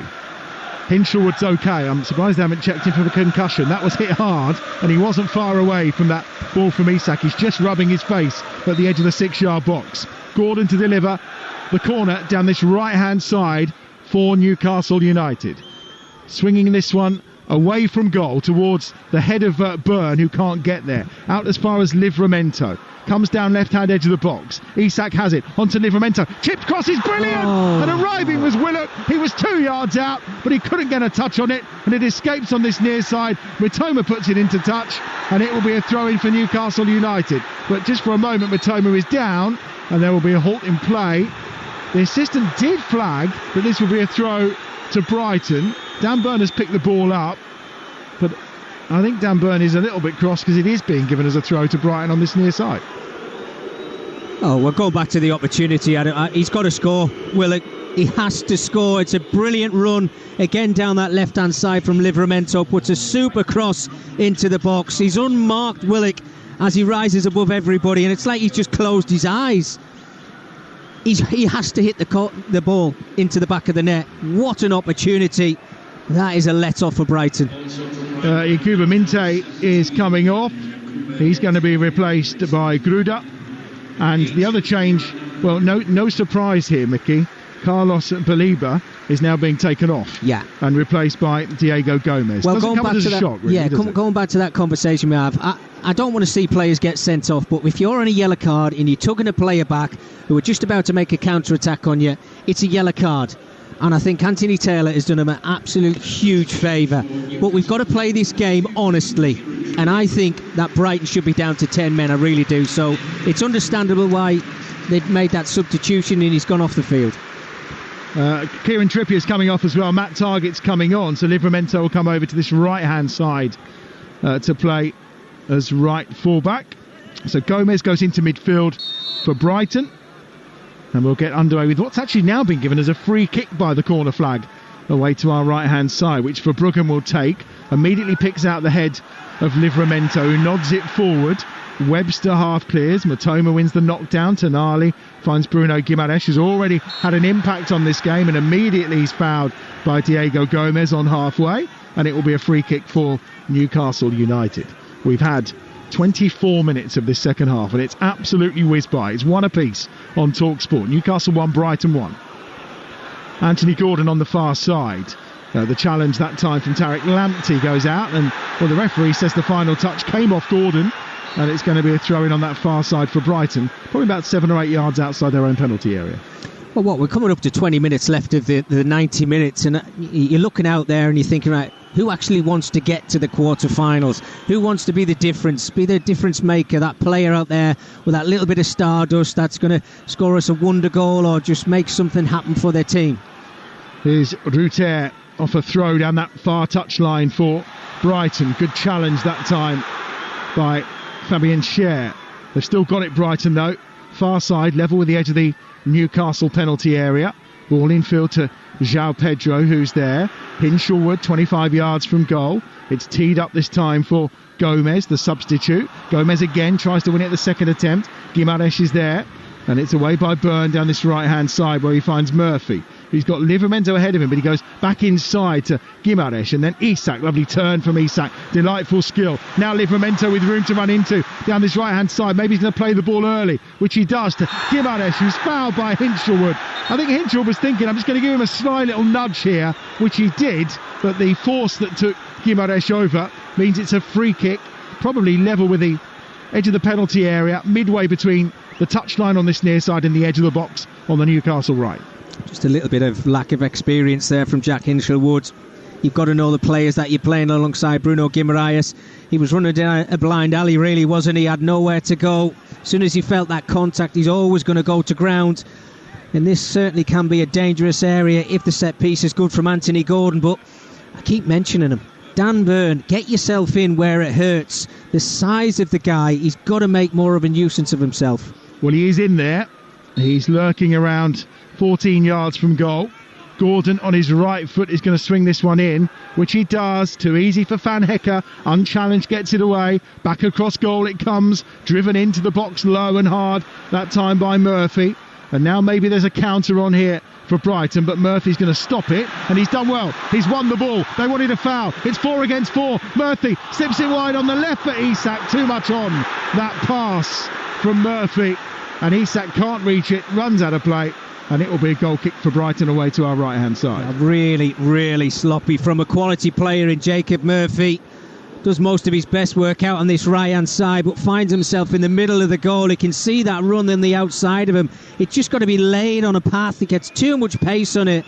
Really, really sloppy. I think it kind of sums up the game, doesn't it? We've seen decent football at times, but scrappiness in that final third, it's got to be better. 18 minutes left to separate these sides, or we're heading into extra time here at St James's Park. Newcastle 1, Brighton 1. And good morning to our listeners in North America who are listening on Sirius XM FC. Thank you for joining us today. We've got more FA Cup fare coming for you once we're done here. Manchester United against Fulham, underway at 4:30 today here on Talksport. Jim Proudfoot and Andy Townsend will guide you through that. Adrian Durham already in place at Old Trafford ahead of that one getting underway in about an hour and a quarter's time. And we may be stealing a bit of the build-up if we end up in extra time. And who knows, potentially penalties here at St James's Park. There's only 2 places and a point between these sides in the Premier League. We always knew it was going to be a tight affair. They're on the attack again here. Gruder slipping it down that right-hand side for João Pedro. João Pedro in the box. Terrific feet towards the byline. Needed to be dealt with by Tonali, and it was, and it's going to be a corner on the far side to Brighton. Excellent feet from João Pedro there inside the 18-yard area. Can't make contact with him. Quick little corner taken. It is short. Very quickly taken on this occasion. Still not delivering the ball into the box. Gruder is there waiting for it. Comes back to Van Hekke. Here's Webster. He's 10 or 15 yards inside the Newcastle half. Switches play to this left-hand side. Estupiñán and Matoma on the charge. Matoma this time comes infield again towards the edge of the box where he finds Gomez. Hinshelwood out to Webster again. The width is coming this time on this near side from Estupiñán. Oh, Matoma, great run in. Cuts it across the 6-yard area. Nobody's there. No Newcastle defender, no Brighton attacker, and it goes all the way out the box on the far side without a single touch. Incredible. I mean, brilliant run down the left-hand side. Estupiñán, Matoma. You're just waiting for somebody to make that run into the box to pop it in. Livramento charging into the box, tries to find Isak, not the best of passes. Wide on this near side, chance for Murphy. Right-footed ball, clipped over, it's a great ball. Isak goes up there, Livramento on the volley, misses his kick. Totally misses it as it drops down. He swings his left foot at it, no contact made, and Brighton can bring it clear on the far side as they slip a ball up that far touchline. Byrne gets across and gives it to Dubravka away to our left-hand side. A goal in the WSL for Ian Abrahams. 17 gone, Brighton 0, Chelsea 1. Lauren James cross, volleyed in by Sandy Baltimore, 17 yards out. Brighton 0, Chelsea 1. 15 minutes left here. Newcastle 1, Brighton 1. You're listening to Talksport. FA Cup 5th round weekend. It's been a weekend of drama and action so far. Villa, Palace, Preston, Bournemouth and Manchester City all through to that draw which takes place this afternoon after the game between Manchester United and Fulham, which you'll hear exclusively live on Talksport from 4:30. Here's Matoma now in a central area, gets it to the left, Gomez wide to Pedro, edge of the box, left hand side, down with Gomez again, who looks to bend one, always flying over the top of the crossbar away to our left hand side. And Gomez, the 21-year-old, signed from Inter Miami, his eyes lit up like lights then, but it was way over the top of the bar. Always leaning back, wasn't he? Gomez found himself in a good position there, had a little look up with the goalkeeper Dubravka, but when you're leaning back and you're trying to whip it into that top corner, it's always going to find itself going over the top of the crossbar. Didn't really get himself set, but you see the game's opening up when João Pedro's getting involved in the game a little bit more. I want to see him a bit more centrally. He seems to be the centre forward who finds himself in those wide positions, and he's crossing the ball into the box rather than being on the end of it. But that chance they had, the ball in from Matoma, my goodness, where are your players running into the box? Ruta, a little poke towards goal, 2 yards out, simple goal, doesn't get any easier than that. Brilliant from Gordon, finds Willock, who drills it across, but the ball's gone out of play anyway for what will be a goal kick to Brighton. Maybe Willock's gone careering into those advertising hoardings. He's okay, and it will be a goal kick away to our right hand side for Brighton. We have 13.5 minutes remaining. Newcastle 1, Brighton 1 as things stand. We shall see if we can find a winner inside the 90 minutes here. I was going to say, Mickey, I mean, Van Hekke, has he missed a header all day today? No. Everything that's gone into that box. Yes, he's Van done Hekke very well. Been there, hasn't he? Yeah, I've pinpointed a couple of the Newcastle players who I thought have done really well today, having a Livramento and Tonali, but Van Hekke, yeah, he's been absolutely outstanding, solid as a rock, and that's exactly what you need, playing away from home. Clip down this left-hand side for Estupiñán to chase after. That was a foul that time on Matoma that was won midway inside their own half by Brighton, but they put the ball straight into touch, and it will be a throw-in for Newcastle from midway inside their own half away to our left-hand side. They lost 2 of their last 3 Premier League games, Newcastle. The form hasn't been brilliant. 1-4, lost 4 of the last 8 in all competitions. That came off the back of that run of 9 wins in all competitions between mid-December and mid-January. That really propelled them back into the picture for European football next season in the league. And of course, those 2 terrific wins over Arsenal in that League Cup semi-final to get their place in Wembley 2 weeks today. A game you'll hear live on Talksport. Anthony Gordon slipped over midway inside his own half. He's given the ball away here, edge of the penalty area. Gomez is there, can't quite get a shot away. Matoma will pick up the loose ball, back to Diego Gomez again, edge of the box. He's just standing on the ball looking for some movement. It comes in the end from Gruda, who slips it through towards Estupiñán, who's made the run. It's read that time though by Murphy, who gets it away up towards Isak. Can't quite be held onto by Isak though, and Newcastle defending desperately. Ruter on that far side. Good challenge from Willock. Picked up by Lamptey towards the byline. Lamptey stabs a crossover. João Pedro goes up, but the ball doesn't quite reach him. Oh, it cannons around Matoma. They want a penalty for a foul in the area on Gomez, and in the end the shot from Gruda goes over the bar.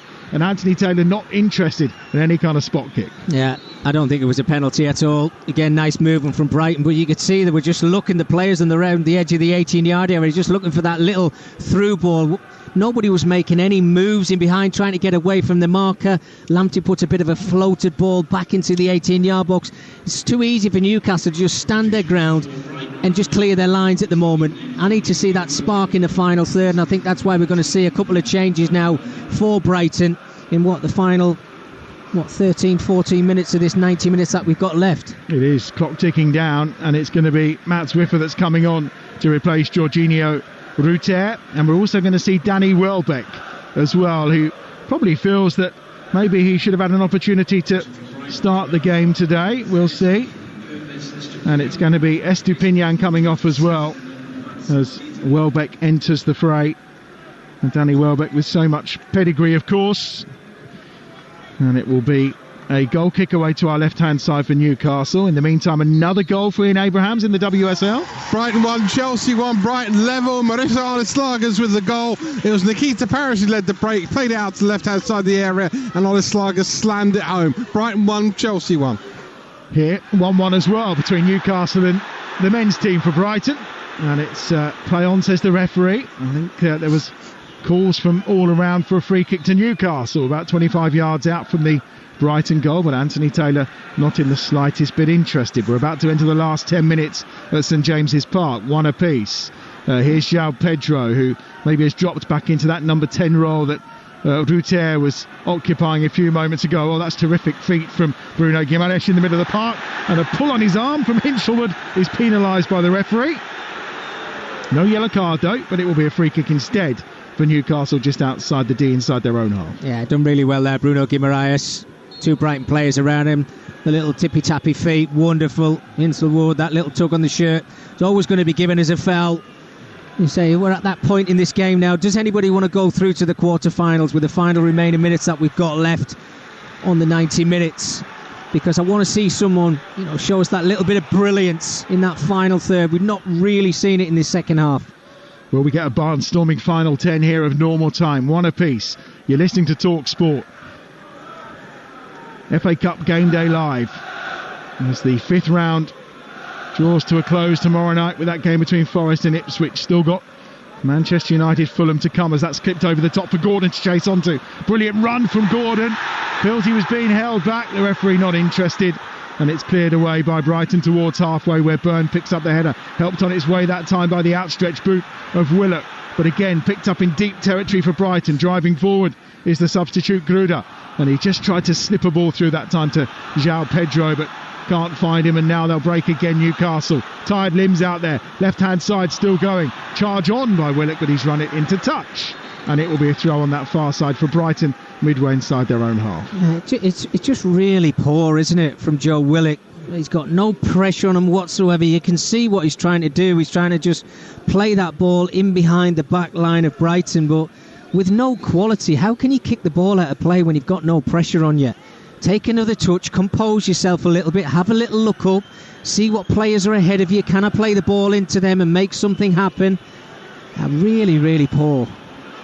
Both these sides, of course, aspiring for, well, they're looking at a possible penalty on Anthony Gordon, it would appear, VAR.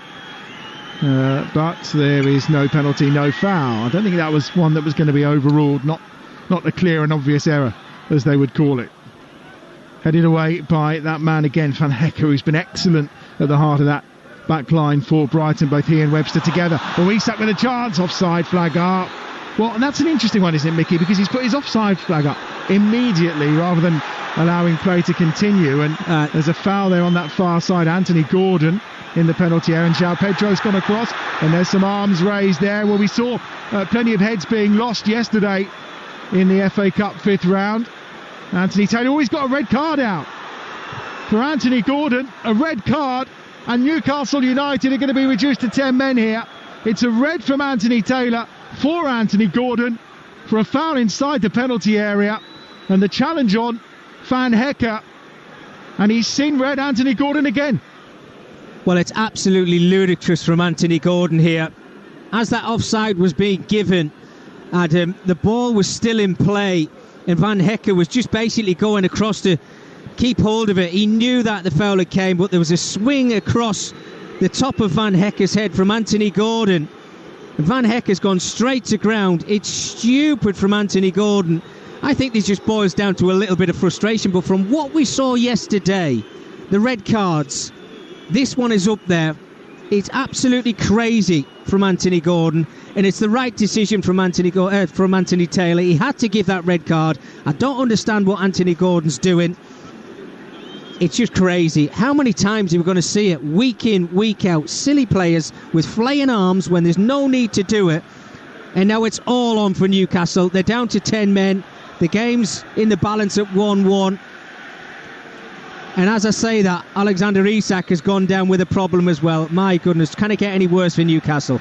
Well, Gordon was sent off here last March in the 4-3 victory over West Ham. I mean, Anthony Gordon is in conversation right now down below with the fourth official today, who is Andy Madley, just explaining that he's on his way down the tunnel. And as you say, Isak is down.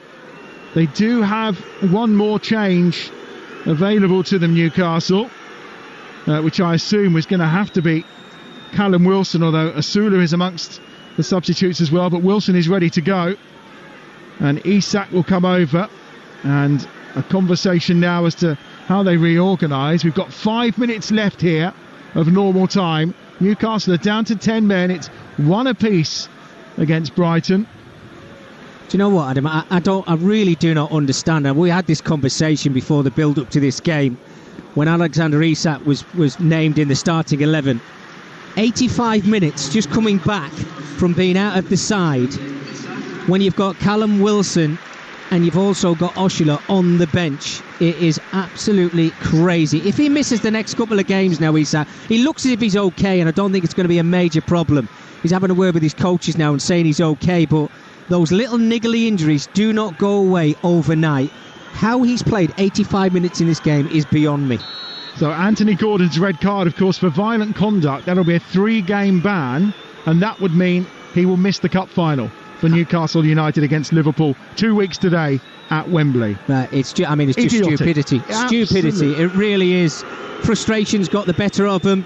In the way that this game's panned out in the second half, it's been really poor. He's not been involved in the game too much, Anthony Gordon, in this second half. I mean, the boo and Van Hecke now, he's done the right thing. He's felt the contact. Anthony Gordon's given one across the top of the chops. Of course you're going to go to ground. It was a silly red card. Well, Brighton will desperately try to get this done in the next 4 minutes, you feel. They've got a man advantage. It's one apiece. 86 minutes on the clock. You're listening to Talksport on an FA Cup weekend that delivers more drama. Yet another red card. Left-footed ball swung in this time from Lamptey, and it's put behind by Bruno Guimaraes out for a corner on this left-hand side. Brighton with a man advantage with a corner. Going to be delivered by the left foot this time of Gruda. 1-1. Plenty of defending to be done here by the 10 men of Newcastle United. Gruda on this near touchline, swings it towards that back post, comes down, Hinshaw takes it down twice, drills it, it's half blocked, into the 6-yard box. Matoma tries to hit a shot, and it's blocked out again by Livramento. Webster falls to the floor as he makes the pass to Gruda, under pressure from Wilson. Out wide to this left-hand side again, Danny Welbeck pulls it back. Webster, 30 yards from goal. On this left-hand side, they're just trying to move this Newcastle United side that are a man down around a little bit more here, Brighton. Here's Welbeck on this near side. Welbeck gives it short to Gruda again. Webster will look to try and swing a ball in. Instead, though, he goes across field, where it's picked up by Van Hecke. Hinshelwood. No urgency here at the moment from Brighton.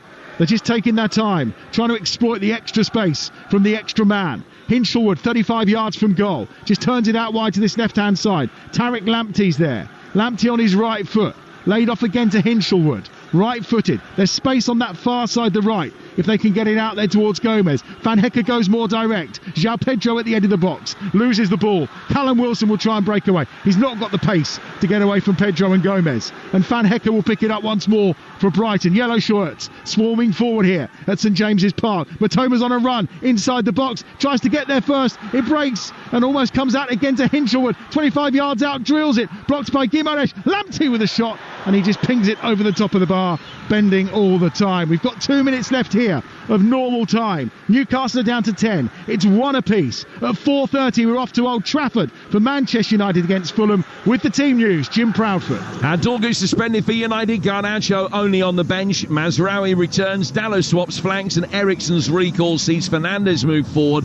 Marco Silva made changes midweek with today in mind. Bassi, Robinson, Aliwobi all brought back, with Sessegnon, Diop and Cuenca dropping to the bench.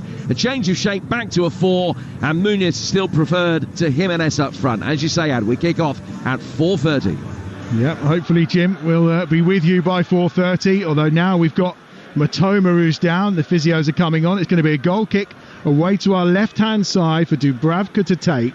We have got 1 minute of normal time of the 90 remaining, plus, of course, time to be added on by Anthony Taylor. And it's a moment here for Eddie Howe to get his troops over and to regroup and reorganise with them being down to 10 men. Which is very difficult, yeah, with the 10 men.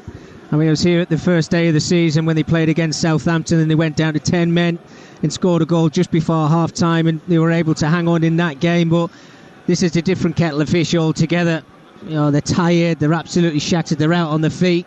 They're down to 10 men. It looks like it's going to this 30 minutes of extra time. So how do you set up? It's a big problem for Newcastle. You know, do they leave Callum Wilson up there on his own? He's got to work a miracle to try and score a goal. But it's all about Brighton and how they can break down Newcastle and wear them out and hopefully get themselves into the next round. Look at what is going on here. We are literally seconds away from the added time ball going up. They've bought the Brighton have bought the tub of gels out. They've bought the energy drinks out, all to the sidelines. There can be 6 added minutes, all while Matoma just gets treatment and he's walking off and looks absolutely fine. Although actually it's going to be the end of his day. Matoma's off and Solly March is coming on to replace him down below. So I think it's more tiredness than anything else. Well, it was cramp. It was cramp, wasn't it? And you know, you'd think that a player would be able to get back to his feet and come across to the sidelines to get a little bit of treatment. And this is what frustrates us. We saw it in the first half. You know, the game as if it was like kind of panning out. There was 50 seconds to take a throw in. We've just had a minute and a half for the player to sit on his backside to get a treatment for cramp. Yes, of course there's tired legs out there, but you know, cramp doesn't mean that you have to sit on your backside. You can get on your feet and come and get treatment at the side of the pitch. Well, it looks like it's going to be a straight 4-4-1 here potentially for Newcastle United. With Wilson obviously up top, and we've got Murphy wide on the right hand side. Gets the foul. Tariq Lamptey's been booked already. He's going. Second yellow for Lamptey. He's off, and it's 10 aside as we head into stoppage time, and Murphy is just revving the crowd up. The challenge from Lamptey as he tried to go outside him on the right. I think Murphy made the most of it, and it's got Tariq Lamptey a second yellow card, and he's off too. I can't believe what I'm seeing. I really can't. How stupid can you be? You know, as a fullback, you're on a yellow card. You don't need to dive in that situation. Yeah, okay, the wide player might get the better of you. But we've had one red card. We know that referees, sometimes they may be thinking in the back of the mind, okay, I've got to level this up. Tariq Lamptey, that is just absolutely ridiculous. It's stupidity. I don't understand why he's made that challenge. Fabian Hertzler is in the ear of Andy Madley, the fourth official down below, saying, I can't believe it. Well, he should, because Belieber should have probably gone earlier for a second yellow card as well.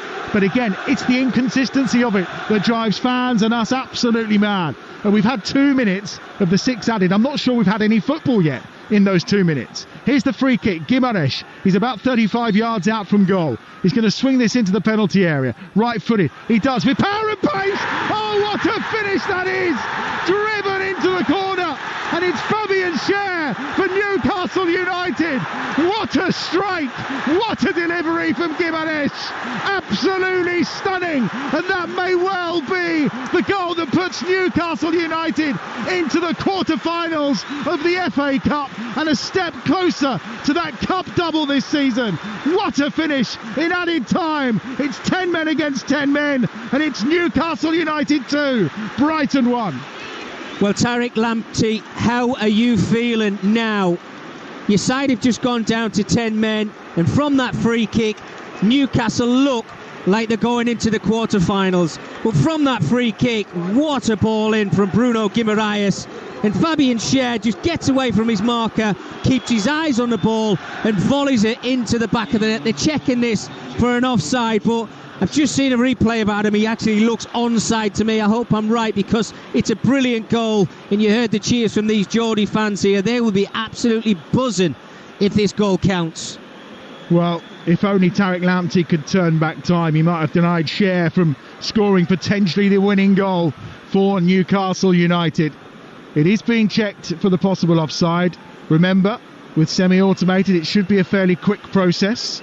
Anthony Taylor waits inside the centre circle. The whole of St James's Park is on tender hooks. What's the decision going to be from James Bell, who is the VAR official in Stockley Park, looking at these images provided by these 30 new cameras that have been positioned all around the stadiums with this semi-automated offside technology that's in use in round 5 of the FA Cup. Anthony Taylor is surrounded by players from both sides. He holds his hand to say to them all, please just wait a moment. The big screen up in the corner away to our left-hand side, not far from the Brighton fans. There's the signal coming from Anthony Taylor, and we await an announcement. He's waiting one moment. We just paused for breath. We should get the announcement over the tannoy.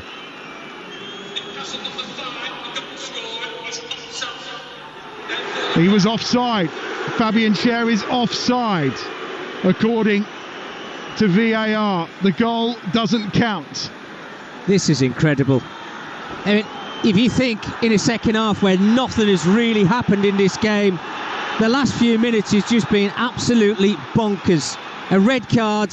It looked like Fabian Cher was in an onside position. He's just leaning off. We're just seeing pictures of that now. We've heard from Anthony Taylor, and it looks like now we are going to get an extra 30 minutes. It's incredible. Well, I wouldn't count your chickens yet, because we've had 5 minutes of the 6 added. And again, I think we've had about a minute's worth of football in this, Mickey, Greg.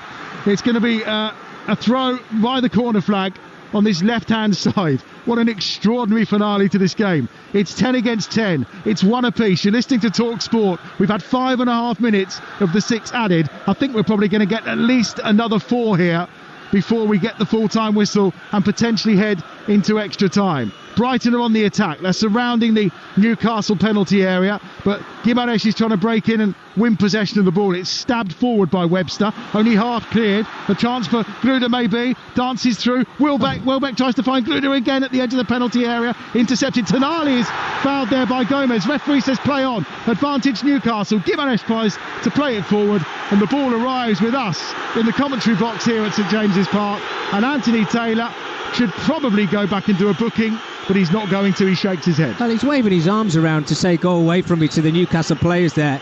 Gomez has got away with one. Tonali's still limping back towards the halfway line. He's got a bit of a problem. I'm sure he's going to shake it off, which he has done, because he's on the ball now. But what else is going to happen in this game?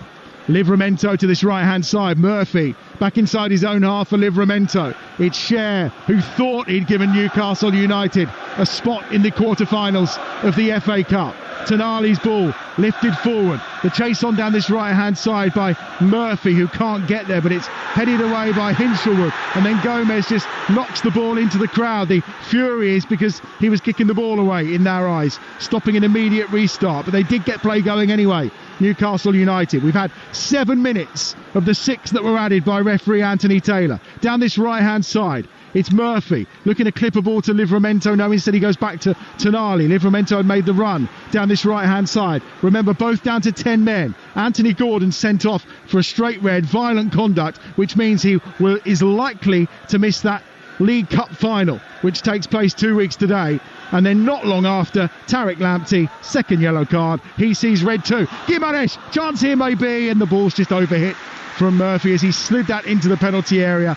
Gimaresh was on the charge, but Verbruggen sees it out of play away to our right-hand side. We've had 7.5 minutes of the 6 added. It's Newcastle 1, Brighton 1.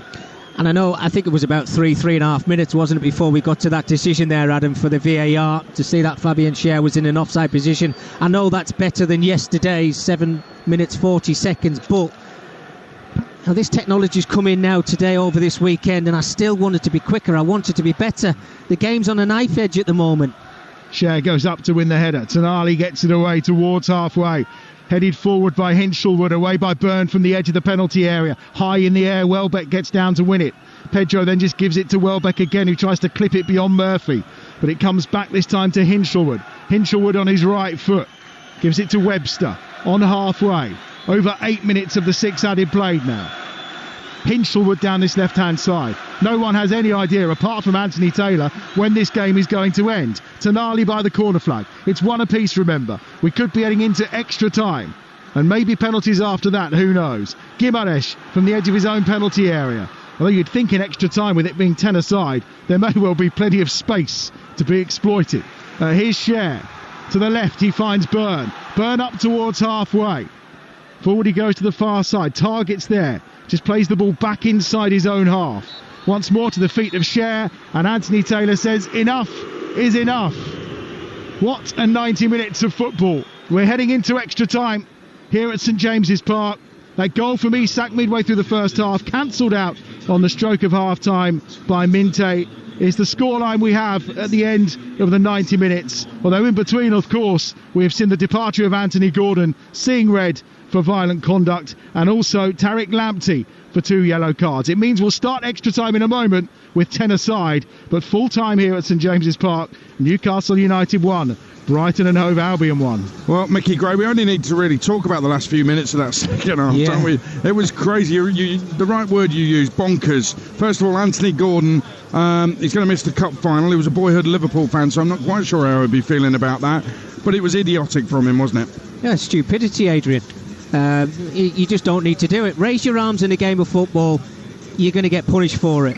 And now he's going to miss a cup final, and it's just, they don't need it, Newcastle, and they're very, very fortunate that we're going into extra time in this FA Cup tie here today as well, because he's let his team down. But then what is Tariq Lamptey doing?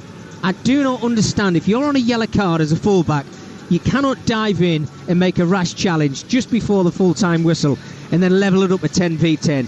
Absolutely ludicrous. This game is bonkers. Football's just mad. This FA Cup weekend has been absolutely crazy, and there's more to come as well. We've got extra time coming up.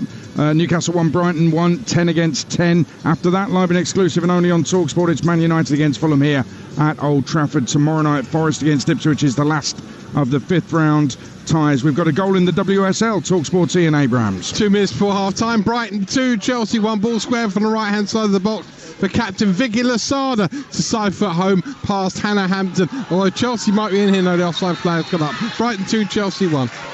And Mickey Gray, just going back to the disallowed goal, I mean, it's a great finish from Fabian Schär. Well, listen, I was at Bournemouth yesterday for the mega delay, which was totally unacceptable, and we were told the semi-automated offside is going to make it quicker. That was still too long, wasn't it? Yes, it was. It felt like it was about 3.5 minutes, Adrian, because I had a quick look up at the time on the game, and I think it was about 92 minutes. But when it came back on after we saw the decision, it was on 97 minutes, I think it was. So I think it was around about 3.5 minutes. Look, it's too long. The game was flowing at that point in time. You know, we're coming to the full-time whistle, and he wanted something to happen in the game. He wanted to be quicker because, you know, Anthony Taylor's just waiting there, and eventually, you know, he draws the VAR side, if you like, and then he had to come across the tannoy to tell us exactly what had happened. But it's got to be quicker. Football flows. We want it as quick as we possibly can, and that is too long. So yesterday was just ludicrous.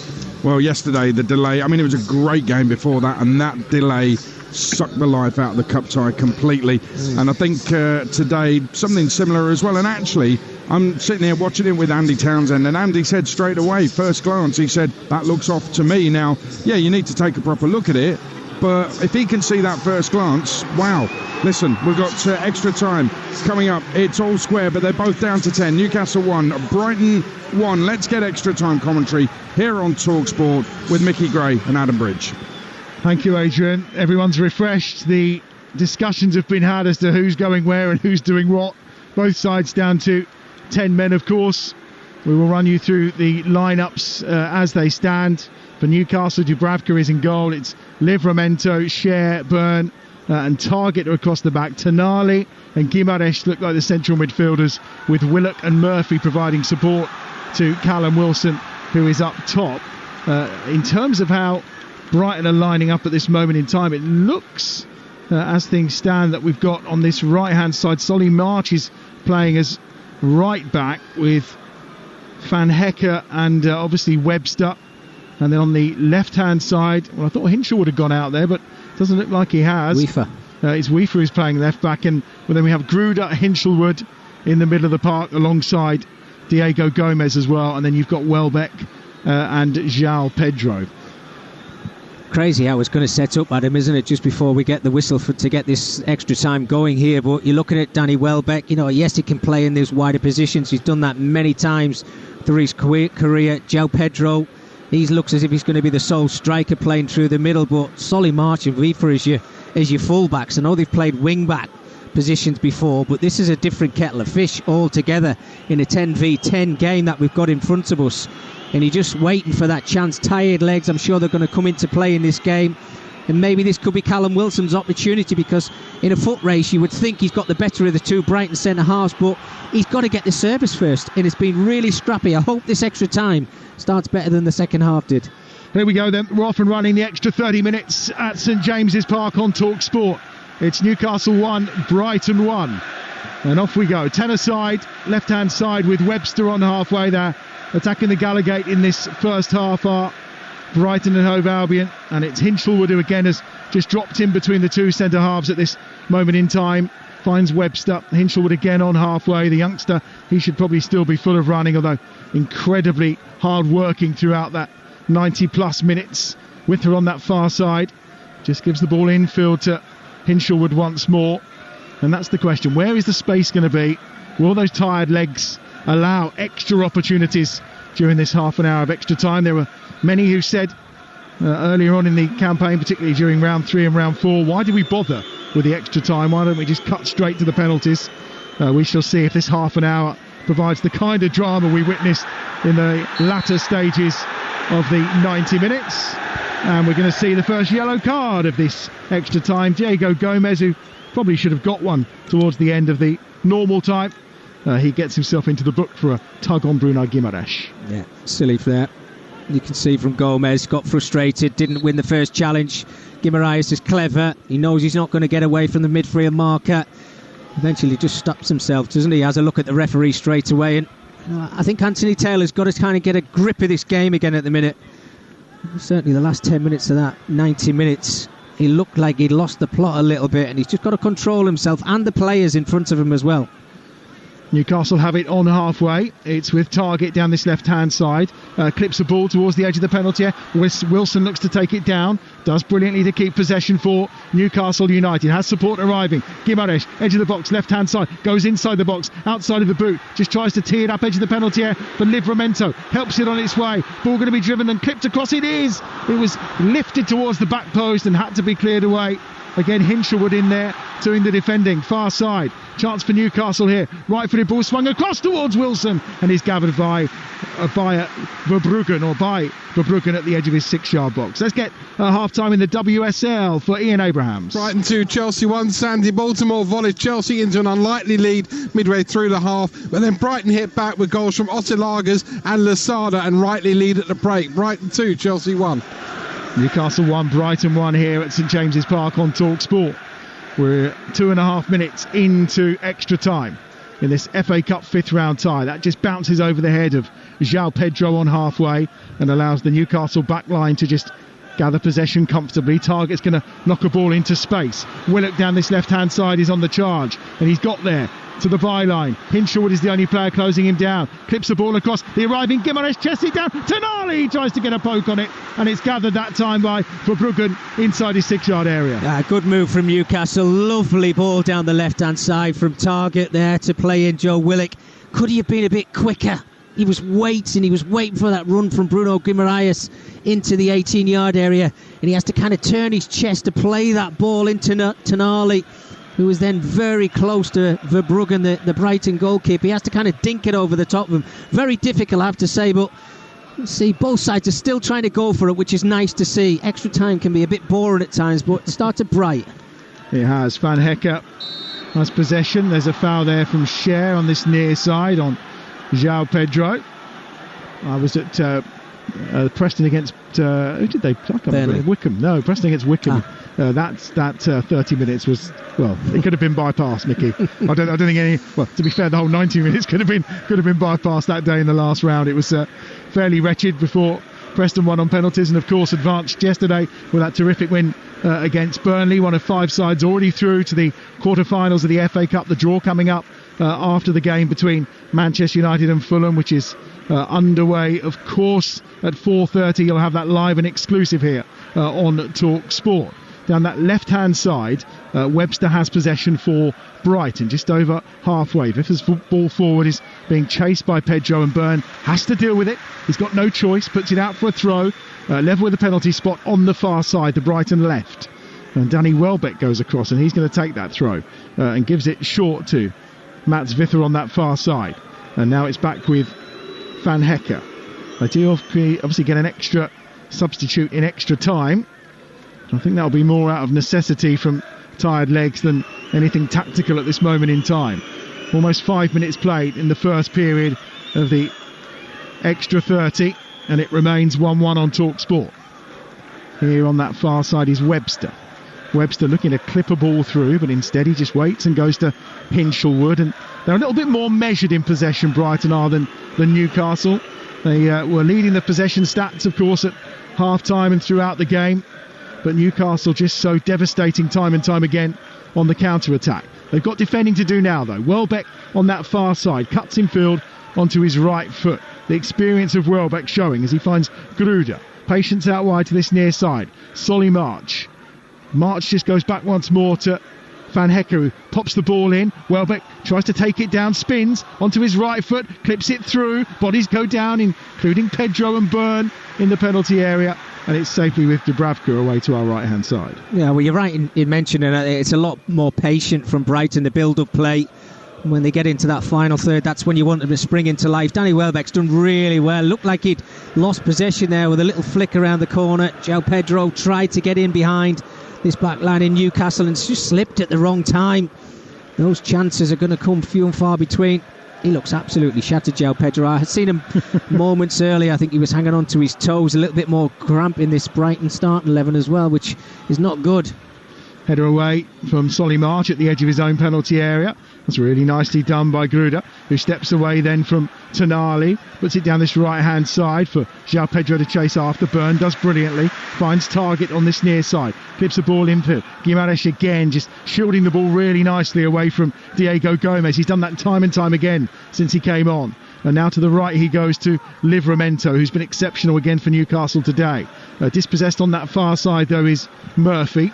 But it falls to Tonali inside the centre circle. Now on its way to Willock, who's crossed over to that far side. A little bit of help here for Guimaraes on to Livramento, kept in by Willock on that far touchline. Willock then goes to Guimaraes again. This is nice football from Newcastle. Here's Byrne in the attack. Target's got the space out wide on this left-hand side. Byrne then tries to continue his run inside the penalty area. Guimaraes onto his right foot. Hinchelwood just forces him backwards towards Cher, who's 10 yards inside the Brighton half. We're midway through the first half of extra time. 1-1 it remains. And here now inside the box is Willock. Left-footed ball. Just tried to clip it over towards Guimaraes. Couldn't get there, and Pedro is fouled that time by Tonali. And the ball's kicked away on the far side, and the referee gives the free kick to Brighton.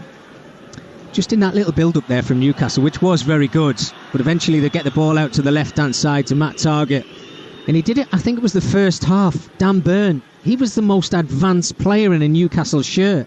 I don't know whether Eddie Howe's just had a word to him to say, listen, try and make up the numbers a little bit in this extra time, just to give us an extra body in the 18-yard area. But not known for his goals, Dan Byrne. I'm just wondering whether they could maybe send Fabian Schär a little bit higher up the pitch, if that's the way they want to go about this extra time. Don't forget, tomorrow morning, Jeff Stelling is back on Talksport Breakfast. Ali McCoist, who's here today somewhere, I think he's up in the gods working for TV. They've got plenty of FA Cup action to chew over tomorrow morning on Talksport Breakfast from 6 o'clock, of course. Left-footed ball here from Webster down that far touchline. Oh, a slip from Livramento. Chance maybe for Welbeck to take advantage. Welbeck in the box on his bay with the right foot. Tees that one to Gomez. Great save. Low down by Dubravka. Welbeck across the face of goal. And Byrne clears out from inside the 6-yard box. Then it's driven by Viffer. Deflected and goes behind for a corner to Brighton. Oh, two brilliant opportunities there for Brighton. Danny Welbeck doing really well down the left-hand side, but the shot from the edge of the area from Gomez keeps it low, deflection, Eventually comes back into the area. Whiffer, maybe one of the plays you don't want it to fall to, but it's a super strike. Pressure from Brighton over the last 30 seconds. Is that a handball? Not sure in my eyes. I think it comes off one of the Newcastle players, but it's down by his side. I think it's Livramento. It's been cleared. Here's the corner swung over. João Pedro out to Gomez, edge of the box on his right foot. Solly March, right hand side of the box. Left-footed ball swung to the far side. Van Hecker was up there. Vifa hits it this time again, or Hinshelwood actually, on the volley over the bar and wide and away from Dubravka's goal, away to our right hand side. 9.5 minutes of this first 15 played. Newcastle 1, Brighton 1, both down to 10 men. You're listening to FA Cup Game Day live on Talksport at 4:30. We've got Manchester United against Fulham live and exclusive to national radio for you. That's coming up at 4:30. If it's half as dramatic as this, you're in for a real treat for the rest of your Sunday afternoon as you're tucking into your Yorkshire puddings and your roast potatoes, I suspect. Here's Tonali, midway inside his own half, and he holds the ball up for Byrne. Tonali, who's been excellent today again in that midfield for Newcastle United, but you wonder if his legs are starting to feel it maybe a little with 10 minutes played of this first period of extra time. Here's Byrne on this left-hand side, edge of his own penalty area. And it's Dubravka who's thinking about what to do, and then he gives away a pass and it breaks to João Pedro, edge of the penalty area, tries to lay that one back into Gomez. Gomez looks to go back to Welbeck. Welbeck out wide to Gomez again. Welbeck's on the overlap. Was too much on it. No, he's clipped it back nicely. Byrne heads it away. Taken down on the far side by Murphy, who then tries to break out the penalty area. And he does, but gives away possession. And it's Webster again on that far side. Here's Gomez. 25 yards out, 30 yards out from goal. Gives it back to Webster on his right foot. The space is for Solly March on this near side. Solly March was only on the pitch for 3 minutes against Norwich before he scored, having come back, of course, from injury.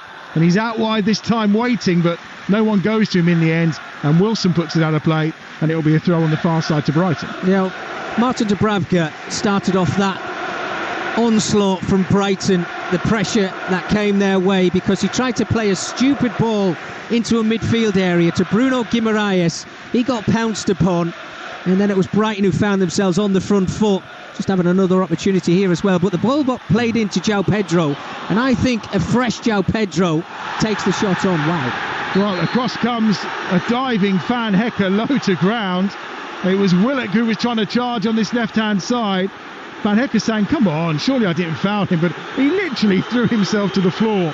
Willock was then taken down in the process. Dan Byrne is saying, surely that's a card of some description, but the referee not interested. Yeah, I think as he's going to make the challenge there, Van Hecker, he slips a little bit, and it makes him go to ground and make the challenge with his head there, and it just eventually takes the Newcastle player out.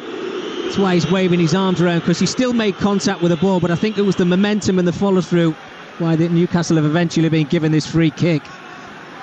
12 minutes gone in the first half of extra time. Newcastle 1, Brighton 1. If you just joined us, both down to 10 men. Anthony Gordon will miss the Carabao Cup final for Newcastle after being sent off for violent conduct. Tariq Lamptey got 2 yellow cards, rather foolishly the second one, given that Newcastle had just gone down to 10 men. And we await the breakthrough in extra time. That's cleared away from the edge of the Brighton penalty area. Here's João Pedro, good feet, but Tonali's there to cover, as is Willock, but João Pedro's still going, then he goes down, wants the free kick. Anthony Taylor waves his finger and says no chance. Bruno Guimaraes out wide to that right hand side. Murphy's on the charge, taking on Viffer on the far side, and it's out for a throw to Newcastle. Listen to the roar around St James's Park as the faithful in black and white try to drive that side on to find that goal. We thought Fabian Schär had it in stoppage time at the end of the game. That was chalked off by VAR, and they're searching again now. Guimaraes to Byrne, targets in room on this near side. Instead it's Willock, back to Tonali, probing down that right hand side. Guimaraes is there, he's blocked off. Tonali has it again. Here's Willock, edge of the penalty area. Target with room down this left hand side, tries to play a ball in low, easily blocked out on this near side by Gruda, who's come out on defensive duty. Now down the left-hand side again, Tonali. Right-footed ball, swung over, evades everyone as Wilson went in and it just skips away and out of play for a goal kick to Bert Verbruggen away to our left-hand side. We're about to enter the final minute of the first 15. It's Newcastle 1, Brighton 1. You listen to Talksport. Yeah, only really had one player to aim for there. Tonali puts a decent enough ball into the area, but it's one of those whip crosses into the 6-yard area where Callum Wilson's just got to get a bit of a glance on it. Would have been a wonderful opportunity if he had have done, but just had a little bit too much height on it. And you can see the players, look, they're still going for it, which is great to see in extra time. But one big opportunity in this football match might see either side creeping towards that quarter-final. Gruder helps that on towards Welbeck. Welbeck, persistence pays off, does it? No, two eventually block him and he tumbles to the ground at the edge of the Newcastle penalty area. Gruder's won it back. They've given it away here. That's poor from Newcastle. João Pedro, chance to shoot 12 yards out, dribbles, takes a deflection, bounces back off a Newcastle backside and ends up in the arms of Dubravka away to our right-hand side. Well, he had it the first time, didn't he, João Pedro? As that ball's coming across his body, does the right thing, but that first touch just gave the Newcastle players the chance to get back. Lovely switch of play from the right by Murphy. We've got a minute added on here. Finds Willock down this left-hand touchline. Target's outside of him with room. Can he deliver a decent cross target? No. It's into the backside of Solly March, who turned on him and goes out of play for a throw down this left-hand side. Again, it's going to be Target to try and launch it in. Dan Burns coming to give him an option here. He's been up and down that pitch, Dan Burn. He looks incredibly tired. Guimaraes slips over. Can't win possession. And now maybe a chance for Brajan Gruder on this near side to break away. And good tackle from Dan Burn. He's got those tired legs across and puts it into touch on this near side. And March will take the throw. We're into the final seconds of the minute added at the end of the first half of extra time. March on halfway with the throw down this near touchline. Burn again just gets it clear. Target then wins the throw for Newcastle midway inside their own half. And you feel that will probably be the last action of the opening 15 minutes of extra time here at St James's Park on Talksport, as Target waits to take the throw. Indeed it is. The first half of extra time comes to an end, and it remains Newcastle 1, Brighton and Hove Albion 1. Well, Mickey Gray, I love what you said early in that first half, that they're still going for it in extra time. Sometimes teams stand off. But with 10 men, these two are going for the win, and I really have enjoyed that first half of extra time. Oh, some big opportunities, Adrian, there, wasn't it? Certainly from Brighton. Those two chances that came in a split second from Gomez and Wiefer did the right thing. I mean, they got the laces behind it, but Newcastle are just throwing bodies in the way, trying to keep this score at 1-1. But then at the other end as well, they've just got to show that bit of quality. Callum Wilson's not had a chance in the game so far. You think he's going to have a say in the game at some point. I mean, the ball in the end, that whip ball in from Tonali from the left-hand side, they've only really got Callum Wilson to aim for. You can see Murphy's getting a bit of joy down that right-hand side, but got to get the ball up to them a little bit quicker. Tired legs out there, Adrian. Now somebody is going to make a mistake, and you just have to pounce on it. Oh, what an opportunity to get to the quarter-finals. 15 minutes, just dig deep.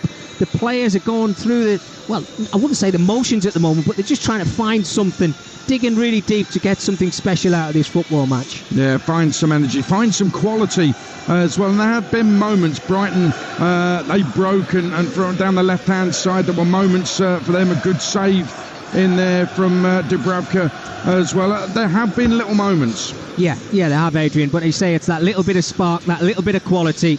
Yeah, it's difficult. You know, let's not forget, they've been playing a long time in this game now. The players are getting the fluids on board. But I think this is where your home side, the crowd can get involved a bit more. Be that 12th man, just spurt a bit of energy onto the football pitch now. But be interesting to see what both managers have just said to the players now, because, as I said before, that first 15 minutes was good. Both sides are actually going to try and win the game. They don't want to go to penalties. Let's hope we get another 15 minutes like that. And after this, it's going to be Man United Fulham here at an Old Trafford that's filling up. Casemiro on the bench, Ericsson starts, Garnacho only fit enough to be a sub this afternoon. It's Muniz instead of Raul Jimenez up front for Fulham. We'll bring you live exclusive commentary of that after this one has concluded. It's Newcastle 1, Brighton 1. Here's Mickey and Adam. Newcastle attacking the Gallowgate in this second half of extra time then. It remains one apiece. 15 minutes or we're heading to penalty shootout, which we all kind of love, don't we? They were first introduced to set on FA. Yeah, sorry, Mickey. FA Cup replays back in 91-92, and it was only the third shootout that took place here when Newcastle lost to Bournemouth. That was way back, of course. They've had some success since then, but will it be penalties, or can we find a goal in the next 14 and a half minutes to settle this tie? I don't know about the players having done 90 minutes plus. Mickey, we're doing a fair shift here today. Yeah, absolutely, but we've enjoyed it. We have. It's been a wonderful, enthralling game of football, full of drama. It's a long one forward for Willock to try and chase onto that time from Cher, but it's gathered comfortably by Verbruggen away to our right-hand side. Both teams looking to try and win the game, and still continuing to play out from the back here with Webster. Vither on this near side, up the line he goes to Welbeck, who's looking full of running. Danny Welbeck, since coming off the bench, 36th FA Cup appearance for Danny Welbeck today. A real veteran of the competition, as that's clipped over the top down the right for Murphy. Murphy then held up by Vither at the edge of the box on this right hand side. Gimaresh is there, closed down by Diego Gomez. Out to Murphy again, cuts across to Gimaresh, and then he slips it to Tonali. Tonali's ball in is blocked out by Vither on this near side for a throw. Level with a 6-yard box on this right hand side. The Italian's going to take it for Newcastle United. Down this right hand side, Livramento just stretching out his hamstring on this right hand side. No surprise, he's got stiff leg as well. He's got cramp, Adam. This is the problem you've got. You know, players, they've ran themselves into the ground, and he's been one of them to Livramento. Look, the ball's just been played to him now. Can his teammates not see he's got cramp? Well, he's hopping, but he's still managed to play the pass back to Murphy, who then lifts the ball in. Target tries to get up to win the header, can't get there, but does retrieve the ball before it goes out of play on that far side, and he wins a throw, getting the better of Solly March, and they take it quickly into the box. Wilson holds it, gives it back. Tonali from the edge of the area strikes one, and it's blocked, no surprise, by Webster, just inside the Brighton penalty area. And out for a throw on this right-hand side. You know, you think about an extra 30 minutes in this game and what it means to Newcastle. I'm talking about now. In a couple of weeks' time, they've got a massive game at Wembley. This is the last thing they needed. Players are starting to drop out now with injuries, or, you know, the cramps starting to bed in as well. Murphy gets that onto Willock, who fires one goalwards from a tight angle, and it's palmed behind by Verbruggen for a corner to Newcastle United away to the right. The fans are up in the stand behind the goal, as you can imagine, the Gallowgate, and they're all there standing and waiting and willing and desperately trying to suck that ball into the goal that's being guarded by Verbruggen away to our right hand side. We've had 3 minutes in this second half of extra time.